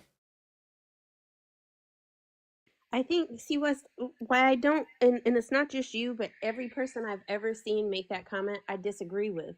I don't think that the red states should separate and the blue states should separate. Hello, we've already done that before. Also, not everybody in red states voted for it. So, and not everybody, and most of the people that live in red states cannot afford to live in blue states. That's another issue. A lot of people would love to leave red states and move to a blue state where they feel so safe, but they can't afford to. And I think sitting there talking about literally turning us into two countries is the most divisive speaking that we can be doing. I don't think that's not going to fix anything.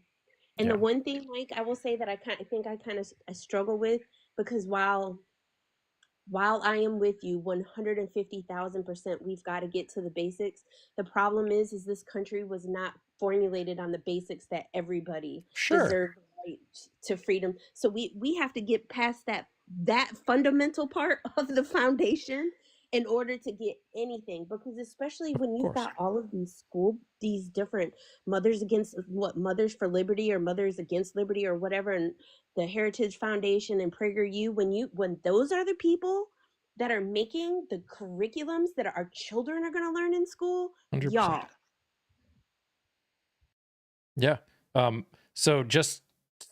And I believe we are actually on the exact same page. I am not saying we need to get back to something, because the reality is that even though we may have pretended we agreed on the same fundamentals, there are obviously lots of people in this country that viewed anyone in the BIPOC community or marginalized community in general not that way. So when I say we need to get to fundamentals, I'm saying we need to move forward towards those fundamentals as a group, truly to those fundamentals.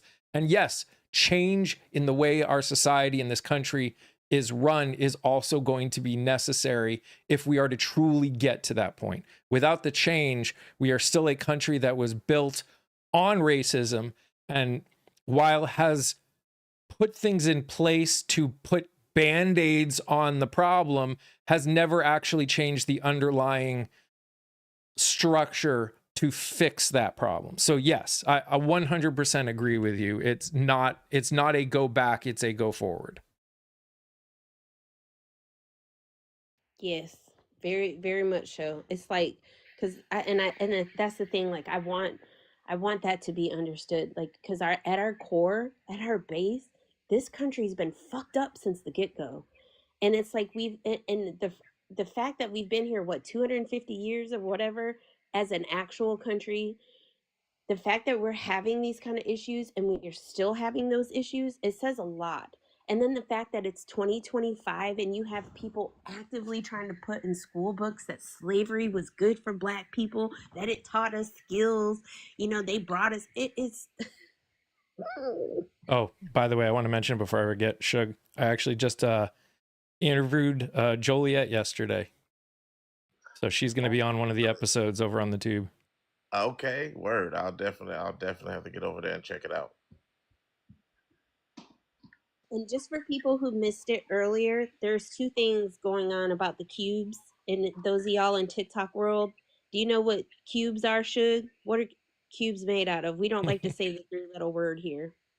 The ICE people. We call So them there is- cubes.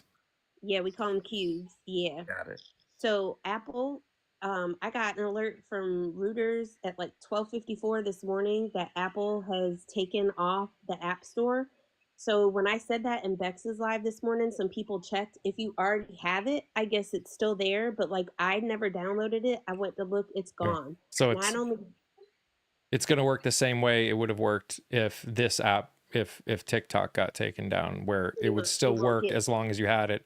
But you won't be able to get it, and you won't be able to get updates for it and all the other stuff that could come of it. But if you still have it, it'll still work. Yes, Wow. there's also something about cubes. I have not read through it about them being given access, Wafi, about them given access to stuff that has to do with our phones and information and things like that. So please walk carefully when you're out here on these social media streets. And I'm not saying that to be like kowtow. Make sure if you want to be passionate, be passionate. Just be careful what you're saying. Do not go onto these MAGA videos and comment. Stop it. Unless you want to risk your account, literally going to their videos and commenting, not only does it help their algorithm and it pushes out their video more, it's also risking what you're doing. And please be please be careful when you're walking in these social media streets, y'all. Yeah. I mean, I said it in the video with Emily. I understand the anger. I understand the hypocrisy that we get from the other side. I understand all of it. But we need to understand and accept that they don't play by the same rules. And when we say we need to play by their rules, they don't have rules, and that's the problem. When there is no rule that they will actually follow to get what they want, we cannot go down. If we go down that far, we are as bad as they are. And again, do I think we need to push back? Yes. Do I think we need to fight back? Yes. Do I think we need to do the things necessary to fight against an authoritarian government? Yes. But there were so many people that I saw that got, after the whole CK thing, got doxxed and were like, this is insane. They all got on us. It's like, yes, they are hypocritical. They are hypocritical. And they will continue to be hypocritical in every single way humanly possible, because they think they don't have to play by the same rules that we do. That, again, that does not mean you don't need to fight back. That does not mean you don't need to do things. It just means be careful. It means when you do things and think that they won't do stuff that we did to them, stop thinking that, because they're going to, and their chances are they're going to do worse. Remember that. when you're up against someone that doesn't have a line they won't cross, don't be surprised when they cross the lines.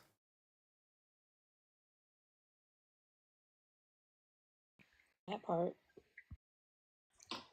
Yep.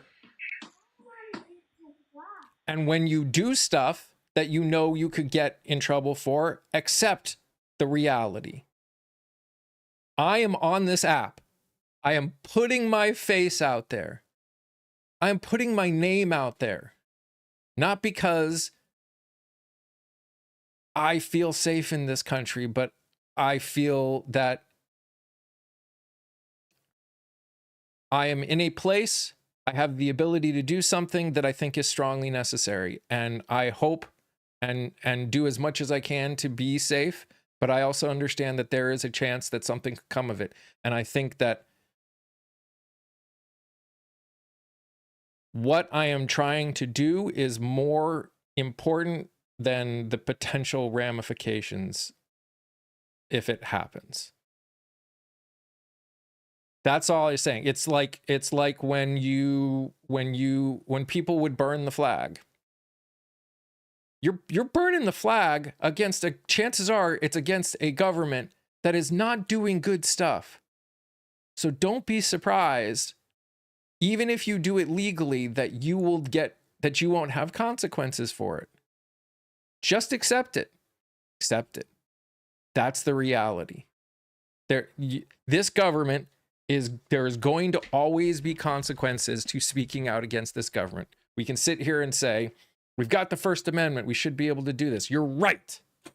You are absolutely right. We have the First Amendment. We should be able to do this.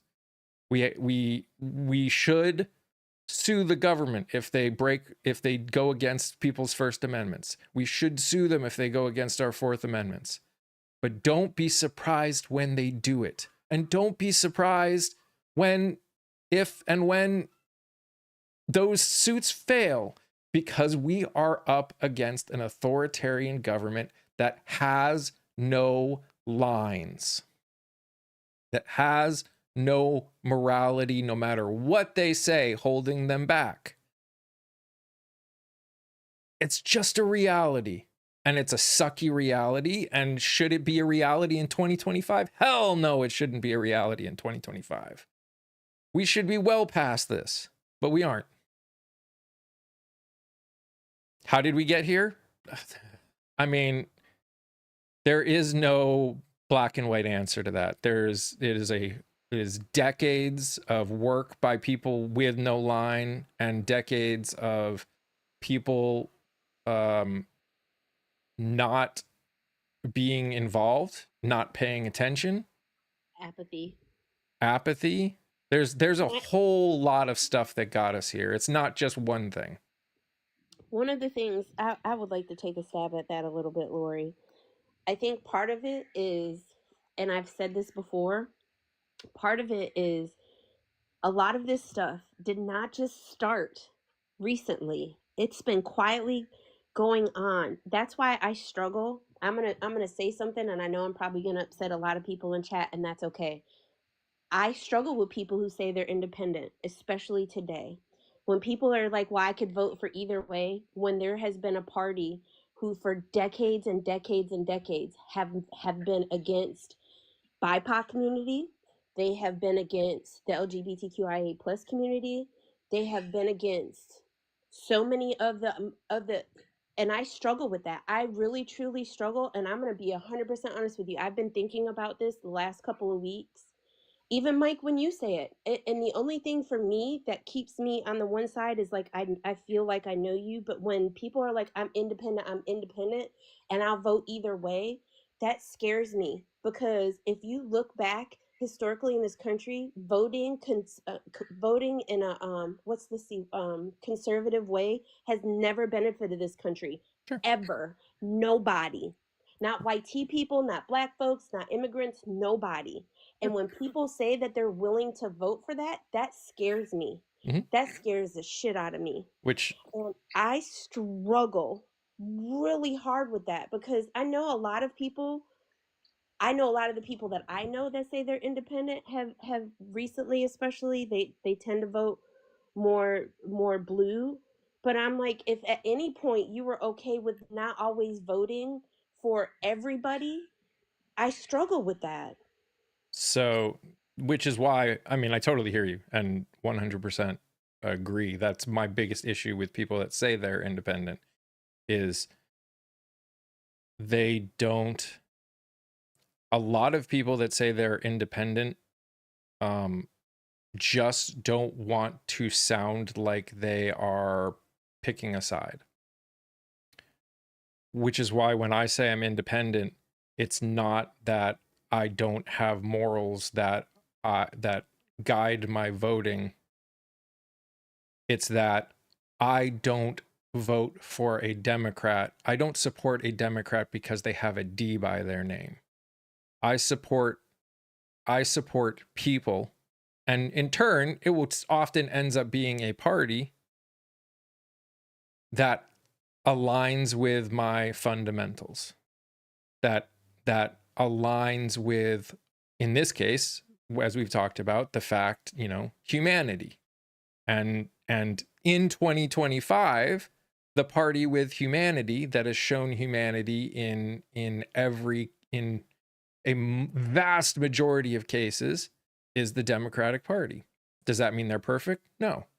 But that's why I say I'm independent, and that's why I call myself that. In the end, I'm unaffiliated. I'm not even independent, but it's just I don't want Democrats to think that they get my vote just because I have a D next, I have a D on my voter registration card. If I was in a state that it was impossible or even really difficult to vote in primaries, as an independent or unaffiliated, I would become a Democrat. Wouldn't even be a thought, because that's how important, how important primaries are to me. And that is something that again, I think a lot of independents, we've had a lot of people come on here and say they're independent, and I think they come at it wrong. They just call themselves independent because it's like the new cool thing. But you talk to them, but because they just don't want to feel like they're forced to pick a side. It has nothing to do with a fundamental. They know when they go in and talk somewhere and they say they're a Republican, they are, people don't want to talk with them. And they don't like that. So they've decided to just say they're an independent because it gets them in the door to have, to talk or whatever. But yeah, I totally agree with you. I struggle with a lot of people that call themselves independents because I think they've lost what it really means to be, what being an independent, at least in my mind. Again, everyone's got their own ideas, but in my mind, being an independent doesn't mean you're willing to vote for anybody. It means I don't vote for someone just because they got a letter next to their name. I mean, I kind of get this. When I tell you I've been struggling, like I haven't spoken to anybody about this. This has just been something that I've been thinking about. And I want to actually reply to 2 comments right quick. So Brianna, your first comment is that some people use it as a way to be more digestible or accepted more by saying they're independents. And then the second part where you said people here use it as a way to be accepted by their Dem friends and their Repub families. That's my issue. Mm-hmm. I think that's my issue with independent people, with people saying they're independent. And you're right, Mike. It may have changed. I've always been Dem. I refuse to sit there and be an independent and then change it to Dem and then change it back to independent and then to Dem. I'm not doing that because I know what I'm voting for. I know my basics, my bare minimum. And like I said, there's not ever been anybody, and I need people to understand that, is that conservatism does not help you. It has never helped anybody. And especially for people in the BIPOC communities, it has never, not one time, done anything good for us. And I struggle with people who want to try to fit in on both sides. To other people, you may be okay with that, but I'm telling you, I do not see you as an ally, accomplice, or whatever word. If you're sitting here talking about you still want to be able to fit in with your MAGA or GOP friends and family, that does not make me feel safe with you. Oh my gosh, Patty, that's awesome.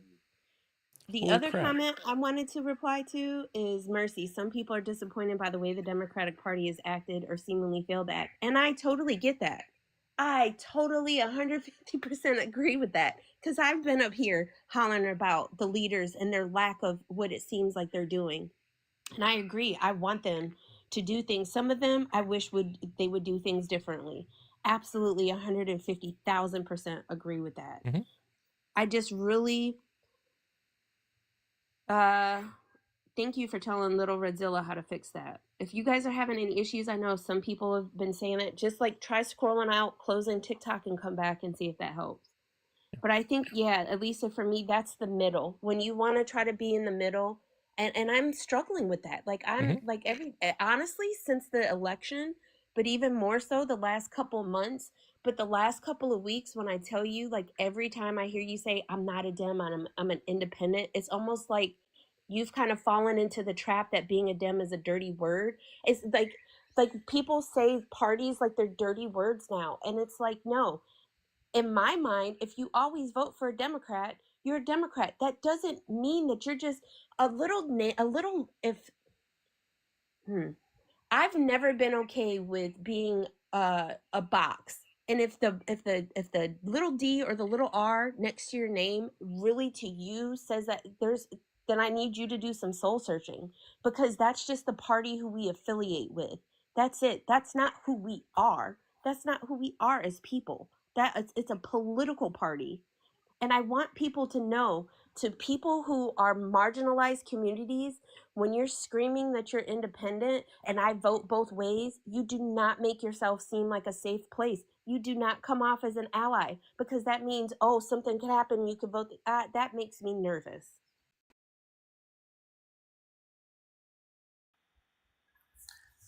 So I will say this. Kia, I can definitely understand that wrestling with this system in general. And I think one of the things that my dad said to me made a lot of sense when I was younger. He said, son, that the two-party system, he's like, the problem with that is that from its inception, that two-party system was implicated, you already agreed to be different. So how do they ever really get things solved if you've already agreed that you're going to be different? And now I'm gonna say this. I know it's not gonna rock well with y'all. Okay, I'm telling you that in advance, and it's okay. I understand it's not gonna jive with y'all, but me, I'm not motivated politically at all, and I'm gonna tell you why. Is it because I don't think that each side aren't closer to things or closer to right or morally right on certain issues or whatever? No, it's not why. Is it because I think that I shouldn't be involved with the things that are going on in the country? No, that's not why. To me, it's similar to what Mike was saying earlier. It's like, hey, if you're going to play by those rules, then you should expect the consequences when those things pan out within that system. So sometimes y'all are going to go out to the polls and you're going to vote your tails off, and the person you wanted in there isn't going to make it in there. And that is a product of that system. Like I said, I'm not saying good or bad about that system as far as what people believe in or what they're putting their actions behind. I'm just saying, ultimately, you just got to understand. Sometimes it's going to go your way, and sometimes it's not going to go your way. That is the very hard truth of that.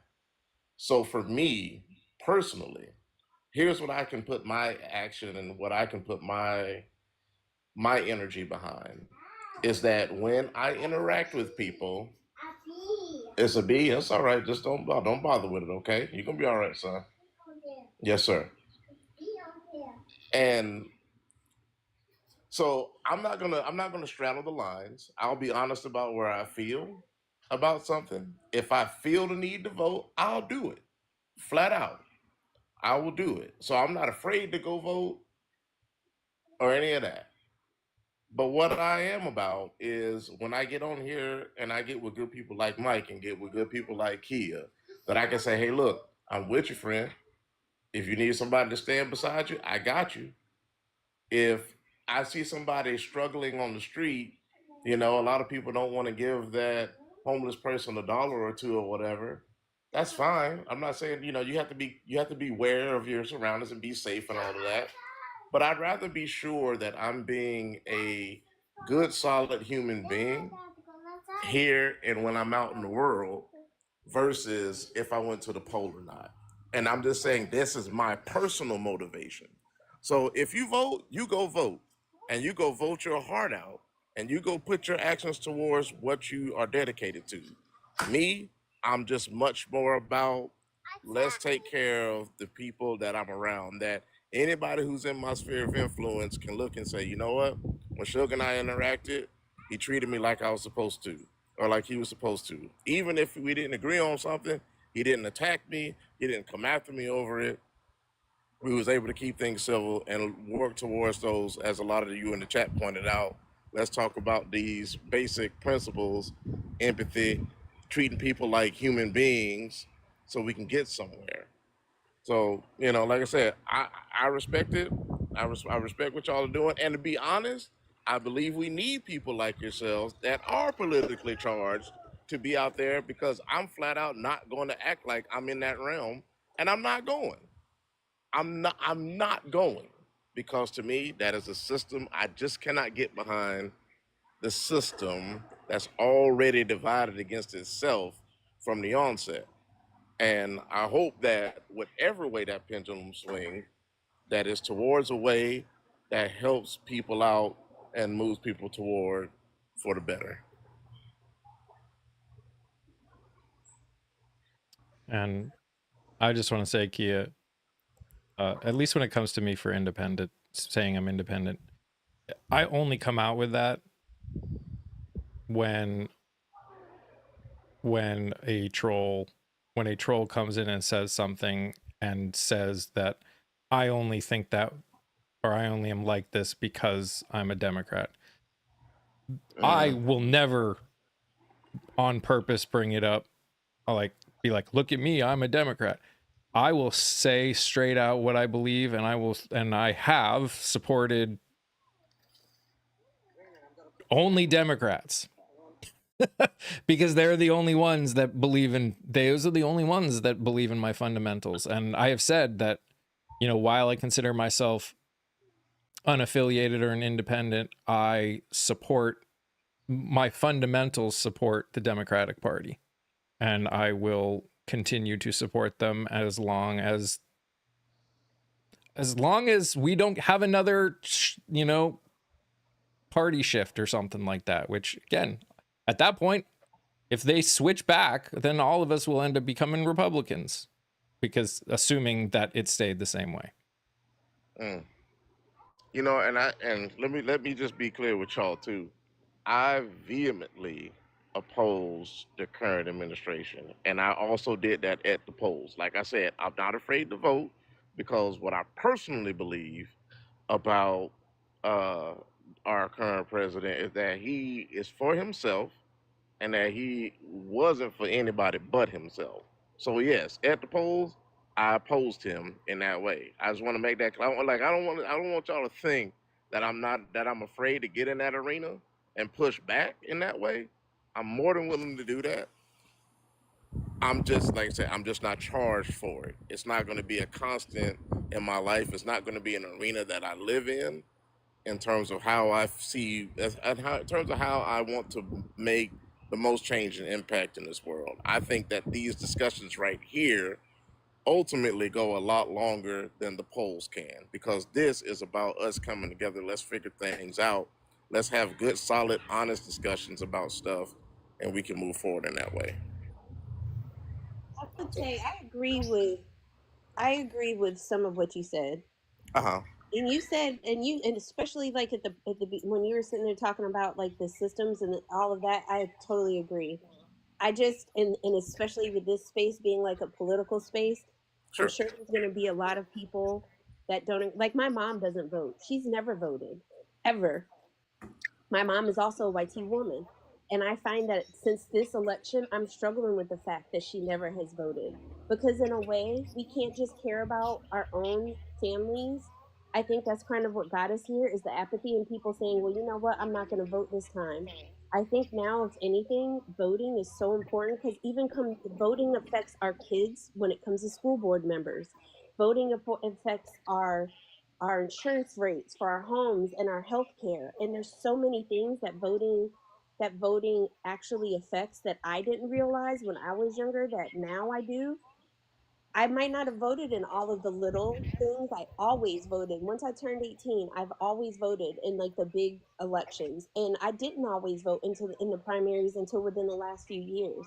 But it's because I didn't get how important it was and how intrinsic it is to literally how anything that has to do with this government runs.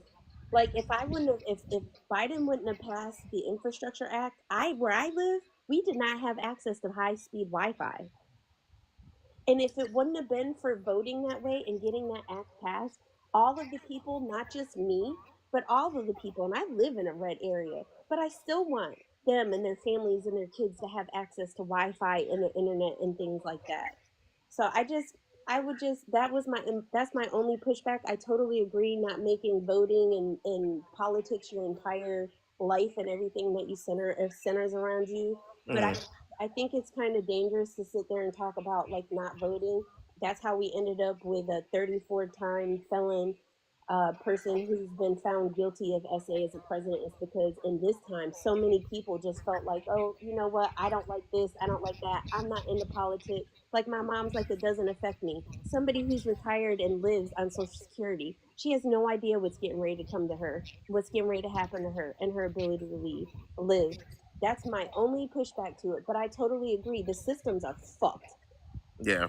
And if we think that that's not the case, Dem systems are fucked, the Republicans are fucked, it's all fucked. But I think it's been for so long, a lot of people didn't. And I think for definitely for sure, us black folks, the fact that black women were not even allowed to vote until 1964. My kid's grandmother was born in 1956. When she was born, she was not able to vote. When my grandparents were born, when my dad was born, black women weren't able to vote. And I think it's really, really important. If that's the only power that you have to vote, I think by not voting, you're telling them that you don't care, that you're giving away that power to them. But I totally agree with not making politics your entire being and your existence for living. I totally agree with that. Hey, want some macaroni? Yeah, no, and I'm with you. And like I said, to be clear, I did oppose him at the polls because when somebody like that is running, then no, I'm not gonna. As much as I honestly did not believe that Halma was gonna win, I still opposed that man at the polls. So that's what I'm saying. If I feel as strongly as someone like him, you know, no, I'm be like, no, as much as I know you probably still gonna get in there, I disagree with you being in there. I'm gonna let you know that via ballot. So, that's what I'm trying to, I'm not trying to walk a line. Like I'm telling you, the majority of the time, no, I'm not going out there. Not because I don't care, but I feel like in a lot of, I'll say, prior elections, prior to him mostly, I didn't feel like the people there were just against humanity. I felt like I felt like the candidates on both sides, and you can feel about however you want to feel and whatever you're. But I felt like the candidates on both sides were actually genuinely trying to help people. And that's me. But I don't live in that. Like I said, I don't live in that political realm. But this one right here, there was no earth that I was gonna sit back and say, no, no, he ain't trying for nobody but him. So yeah, I'm going out there this time. Maybe not the other time, but this time I'm going. And listen, I do respect what you're saying, and like I said, I agree, and I do think that we need people like yourself. I think we need people like Mike. I think we need like people like in this chat who can make this their thing. It's just not a world that I'm gonna live in ultimately. And I saw somebody in the comments say it's not enough to be a good person in your own, just to be a good person in your own life. And my thought to that would be, who else's life can I be a good person in if not my own? My life is the only person that I can control my actions. So I'm going to be the best caliber of person that I can be. And I believe that if we all work toward that, then we can move forward together. I'm not sure exactly how you meant it, but that's the only interpretation of it that I can see. I don't know. Yeah. Kia Northwest is answering the question that I have above me.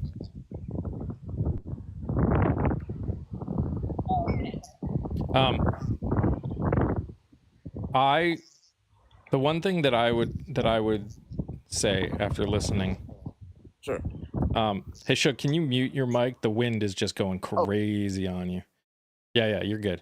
The one thing that I would say on all of it is, look,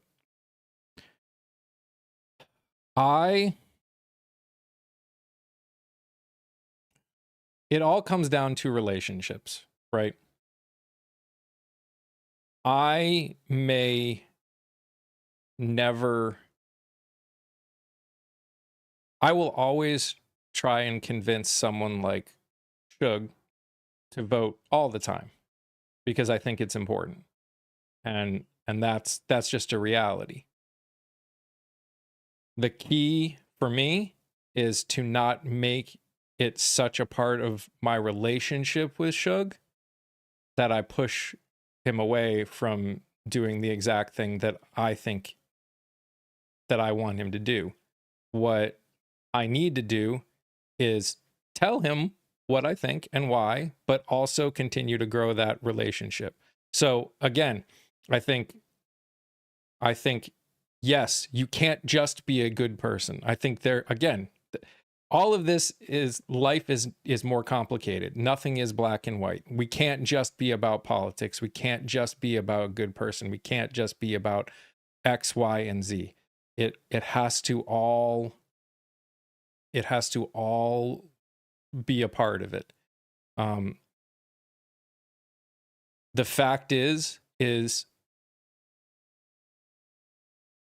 who knows what could come of Shug's perspective when he interacts with somebody, and who knows how I could change Shug's perspective by me having my relationship with him. The key is for us, again, this comes down to, we can disagree, but we also need to have these fundamentals, and I'm not saying anyone's doing anything wrong in this conversation. This is actually exactly the kind of thing that we need to be doing. Shug is talking about how he sees things. Kia is talking about how she sees things. I'm talking about how I see things. And we're willing to listen to each other. We're willing to be wrong, and we're willing to learn. And those are the things that are necessary. The key is, when we go into these, we cannot act like we know everything, because we don't. None of us do. Literally none of us. So. Yes, I wholeheartedly agree with you. And I just wanted to harp on that part about, I am open. This is why I'm here. I'm open and I'm listening to you all. I'm open to be convinced that she'll care every time. I'm open to that. I'm not against that. I just need to make sure that, because when I do something, I'm doing it with my entire conviction. But here's the thing. Here's the thing, Shug. And yeah. I just want to say it because I think it's you actually hit the nail on the head, in the sense of, you are coming in here and listening. You've watched my content. You are doing more than a lot of people in this country do. And that's the scary part, right? Like, you are at least willing. Like, if you sat here and you heard me say, I think it's important and this is why, you would listen to me. And Or what? and that is the important thing. That's the important part of all of this, is there's a lot of people in here, and partially, I'll admit, it's because I have been pushing it. There's a lot of people in here that believe that the primaries are one of the most important things that we can do as voters. That came from conversations with people that said that they didn't like the two choices. And it's like, well, did you vote in the primaries when you had more than two, when you had more choices? No, I didn't vote there. Well, that's your problem. If you want more progressive candidates, then get your butt to the primaries and vote for more progressive candidates. Am I upset that only 60% of the country vote in the general election? Super upset, because the outcome affects us all. But in the grand scheme of things, you have accepted your when you vote and when you don't vote. You've accepted. It comes back down to accepting the ramifications of it.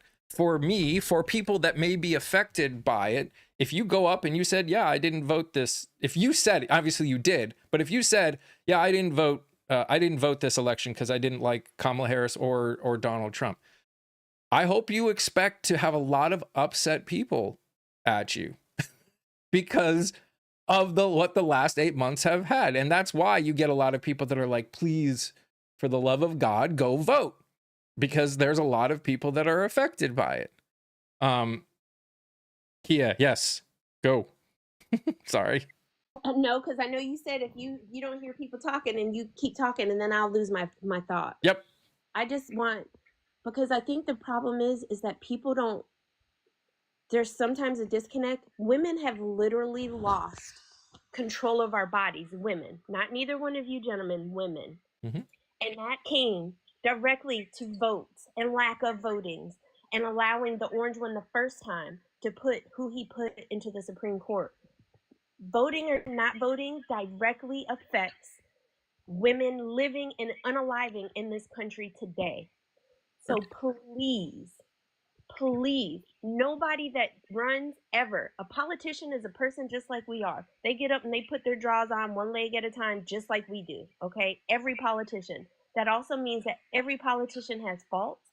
Every politician is going to make mistakes, and not a single one of them is perfect. But literally, please, and you don't, because if you tell me like you don't vote, and I'm personally, and millions of women and millions of people are being personally affected by people's not voting. And of course, the other part I agreed with what you said before is we're not always going to get what we want.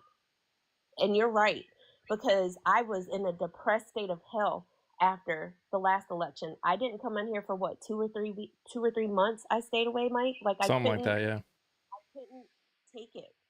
And it was just, I was struggling with all of the feelings that I had. But you jump 2 feet in your pants.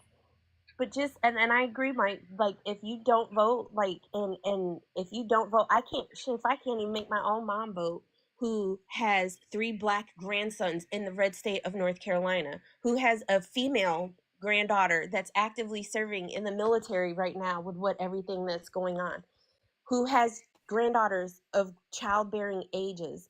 People's votes, like, I wish people, if anybody else is in here questioning whether or not to vote, yes, it is a fucked up system that we live in, and we've got to play by the fuck up rules that we're in. But literally, please don't sit at home.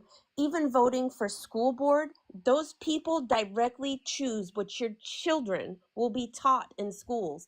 Those are so important. I myself, when I first started voting, I would never go out for a school board meeting because I didn't understand the importance of it. There's so much importance to the right to vote. It is a right. It is a right for us, and it is a way for us to affect other people. Being a good person in this country and in this world is absolutely 100% something I will always stand behind. Be a good person. This world needs more good people. We need more good people. And we need people to be able to willing, even if it only takes a couple seconds, a few minutes, or even if you have to wait, for you to be able to stand up and say, hey, everybody should get access to health care. Everybody should be able to go to school. Everybody should be able to have food. Just understand what the importance of voting is and how it affects people and how it will make people feel whose lives are directly affected by those votes when people don't vote. School boards are so important. Like where I live at, like, so just in case you guys don't know, where I live in North Carolina, the little town literally south of me, up until like actually in my lifetime, but before I moved here, the people in the white sheets actively marched. Do people think that just because they don't walk around on the streets anymore like they used to, that they don't exist? Please know that they do. And just please, if you feel unsafe when you go to vote, reach out. Go with friends, go with people, but please don't sit out voting, especially now what's going on today. And Suge, I appreciate that even though you don't get down with voting, in this one of the most important elections, if not some of the most important elections of our lifetime, you went out to vote. I appreciate that and thank you. Well, you're most welcome. You're most welcome. And there's a, like I said, there's a long story short, because that's not the world that I chose to be involved in a super strong way. Yeah, there's a lot that I don't know, and so I appreciate the perspective that you're giving, where you're like, hey, it's definitely more than just this. There's, the school boards and so on and so forth. And I'm sure that there's more that I'll continue to learn and grow and understand as it comes to it. It's just like I said, for me, I am going to do all that I can to make sure that when I go in, and that I put my power behind anything, it's behind something that, because ultimately, and this is not a push on anyone, but ultimately the decisions that I make, I have to check myself biblically. And so some of those things, and I'll just be honest, some of those things aren't going to go with what a lot of people believe should or should not happen. They won't. Um, and so, I think that's another really tough part about this system as well, is because, and I'm not saying that this is what you all are doing, but I know for a good portion of people, when that vote doesn't align with what you believe is right, the pitchforks start to come out sometime. And so, so that's another place where I'm trying to reconcile in my mind and go, hey, you know what? To me, like, so that's why I'm like, just voting isn't enough. Absolutely. Just voting isn't enough. Just being a good person isn't enough. I agree that it definitely takes a combination of all of that, so we can come together and be civil towards one another. And like I said, for that gentleman who, or I don't know, I don't want to assume, but for that person that was talking about just not being a good person, and that it's not just about you, it's about your community. No, I'm very much talking about. Okay, Mom. I am very much talking about taking care of the community. I'm not just being a good person per se in my own life. No, like I said, that's why I use the example of that homeless person. How many times have people passed by someone who's homeless? How many times have people looked and saw somebody broken down on the side of the road and just kept going on by? I promise you that that person who's broken down on the side of the road wasn't thinking, man, did I go to the polls today? They probably just want to get not on off the side of the road, right? And to me, that's where I'm saying, if I'm gonna make a home base anywhere, if I'm gonna look for where I can make the most impact, it's there. Did you feed someone when they were hungry? Whether you had it or not, or whether you might have had to skip a Starbucks coffee or whatever, did are you putting just as much energy and effort into that as you are going to the polls? Because if all your energy is vote, vote, vote, and none of your energy is, let's see where we can make an impact to the left or the right of me, right here in my own station, then I'm gonna, to me, that's the thing that pushes. I'll be flat straight with you. To me, that's what pushes me away the most. So here would be my response to that, Shug. And I hear what you're saying. Yeah, Um, yeah. I don't think anyone needs to be like someone like me, in the sense of I live in this world. I'm constantly Sure, on board with everything that's going on as much as humanly possible. There's a lot of us that have felt the way to that way. yeah. Yep. What a lot of us, when we say vote, are looking for is what we would argue is a bare minimum, i.e., Okay. understanding that who runs our country, who runs our state, who runs our local government affects everyone, including ourselves. Sure. And Yeah. because we are I understand citizens that. of the United States, it's important for us to be a part of that decision. So what we're looking for is we don't need people to be paying attention all the time. But what we want is people to pay attention some of the time, enough that they can feel like they're informed on who they are going to vote. So what we're looking for is, do you think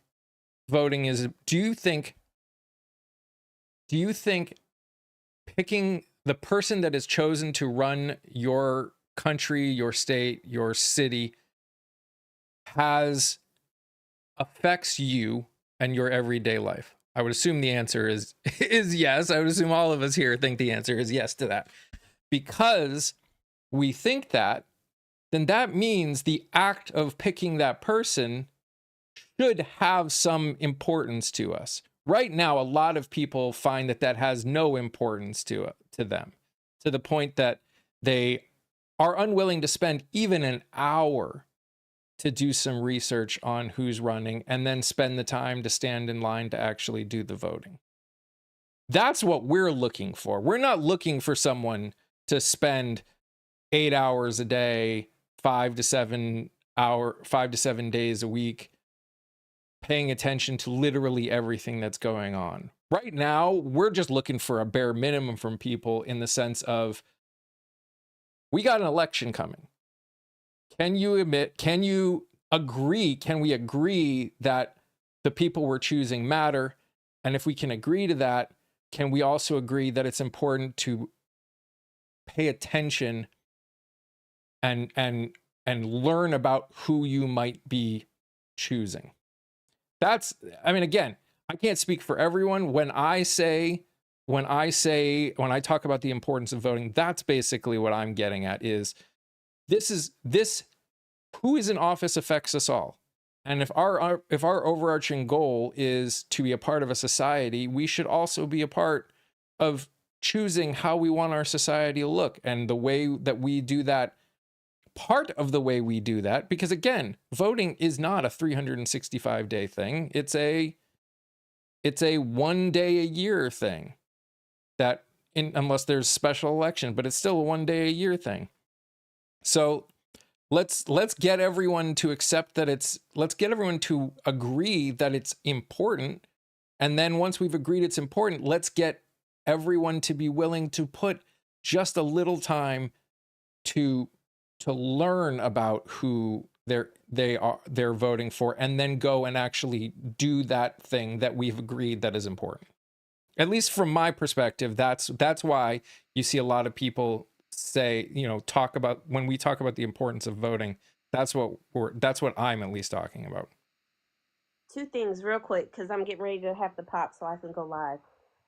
The first thing is Shig, when I tell you I feel you with feeding the homeless and houseless people, like that is something I do. Actually, there's this beautiful Black woman who I've seen the few times I go to Walmart, and every time I've been to Walmart, I've gotten her food and water and drink. However, and to that point though, not voting and how people vote, The people who are in charge and the leadership that we vote for can also drive them into homelessness. How did homelessness, because the problem is not good enough for us just to feed the homeless. That is something like when I was going to church, like on the first Saturday of the month, we did like a community breakfast. We fed houseless people, but it's how you vote or don't vote can literally affect people being able to eat and have shelter. Wafi, sorry, I'm trying to stop a cat fight. Mhm. Real quick, I'm gonna do your commercial too. Okay. And that's the one thing. So I want you, I would challenge you should to think about that part is and that the fact of voting or not voting can actually affect people's lives and drive them to homelessness.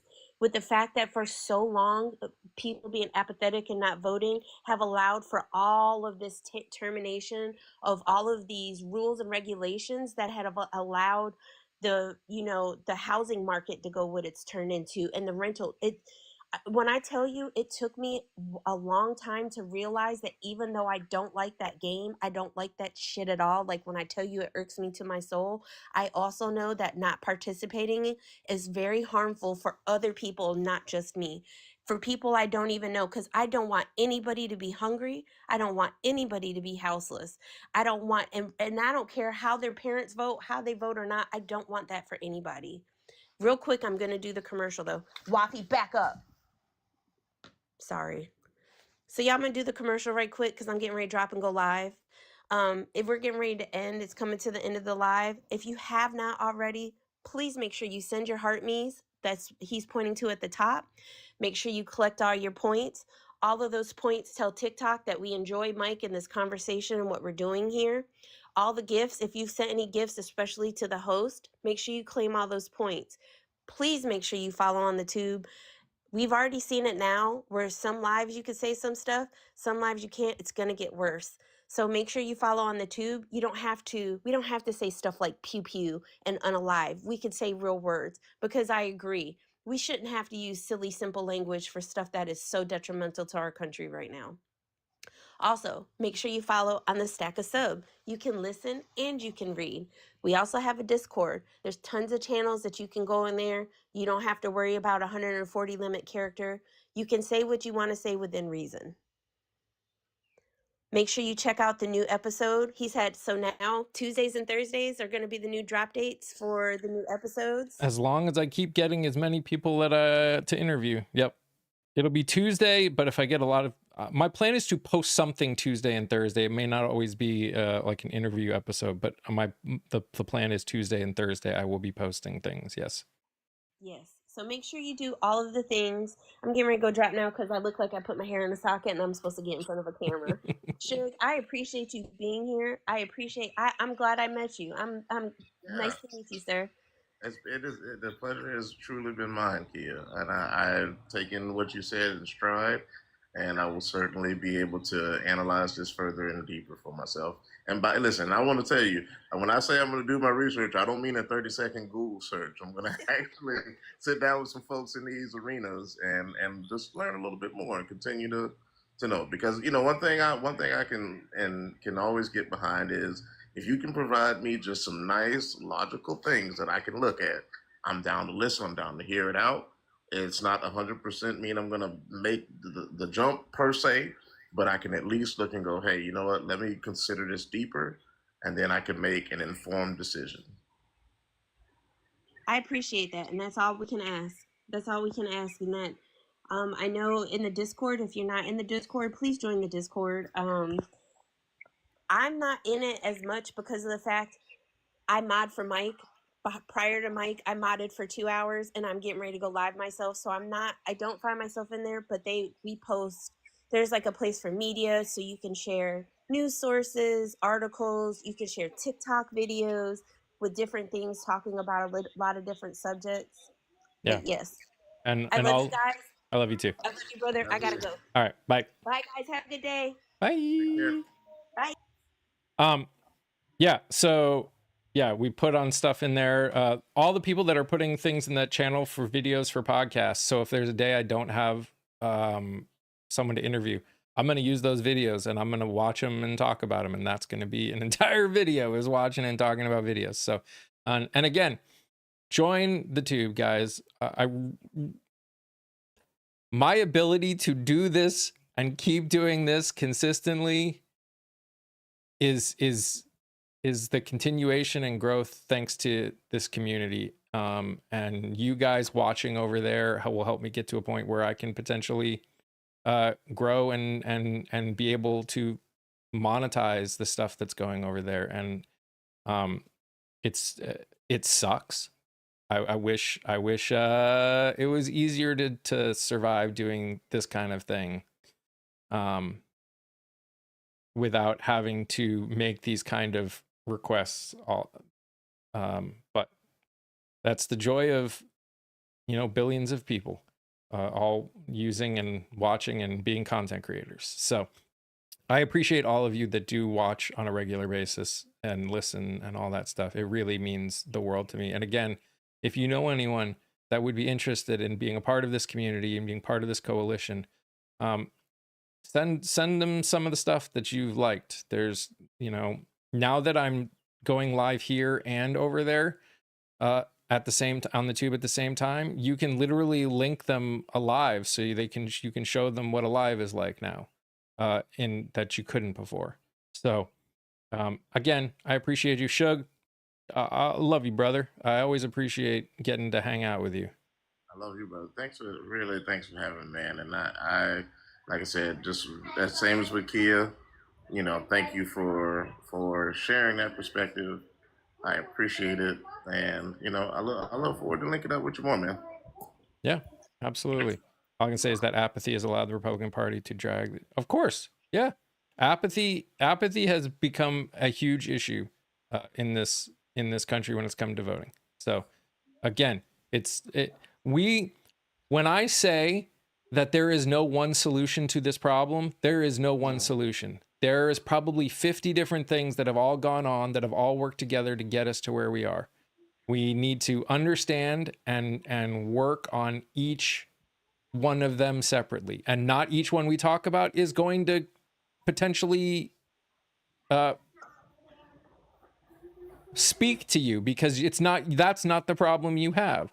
So that's why we're a coalition of people that agree on fundamentals, and we all have the same goal, which is to make this world a better place for everyone, no matter your race, religion, gender, or identity. Hi, Tabitha. Thanks for coming over to the tube. I appreciate you. And yeah, keep an eye out. Like I said, there was 2 episodes that came out this week. Both of them great discussions. We have some really cool ones that are coming out next week. I interviewed someone who started a small business where they made whiskey. Young woman just decided she had a passion for it and wanted to do it and did something different. And we talked about what it's like to be a woman in that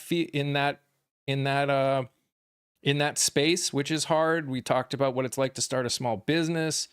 All of these things. There's just so much to being a part of a community. And I interviewed just yesterday, I interviewed a very good friend of Shug and mine who is a musician, and we talked about what it's like being a parent, what it's like going to church, and like as people that are progressive Christians, and then we talked about what it's like making music, how she looks at making music, how like there's so many different things. And I think you guys, if you spend the time to watch it, I think that will give you a lot of value, even if it won't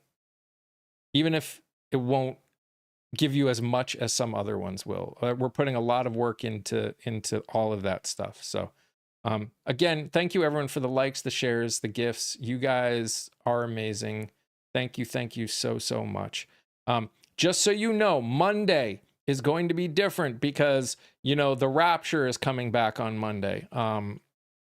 They guessed the wrong calendar, so the Rapture is back. And since I can't play music over on the tube, we're going to celebrate the Rapture, that is sponsored again by Tylenol. We're lucky enough to have Tylenol sponsor the Rapture again for us. So we will be on TikTok celebrating the Rapture. There'll be music. There will be a lot of fun, different things. We're just gonna have fun for a few hours, celebrating, you know, the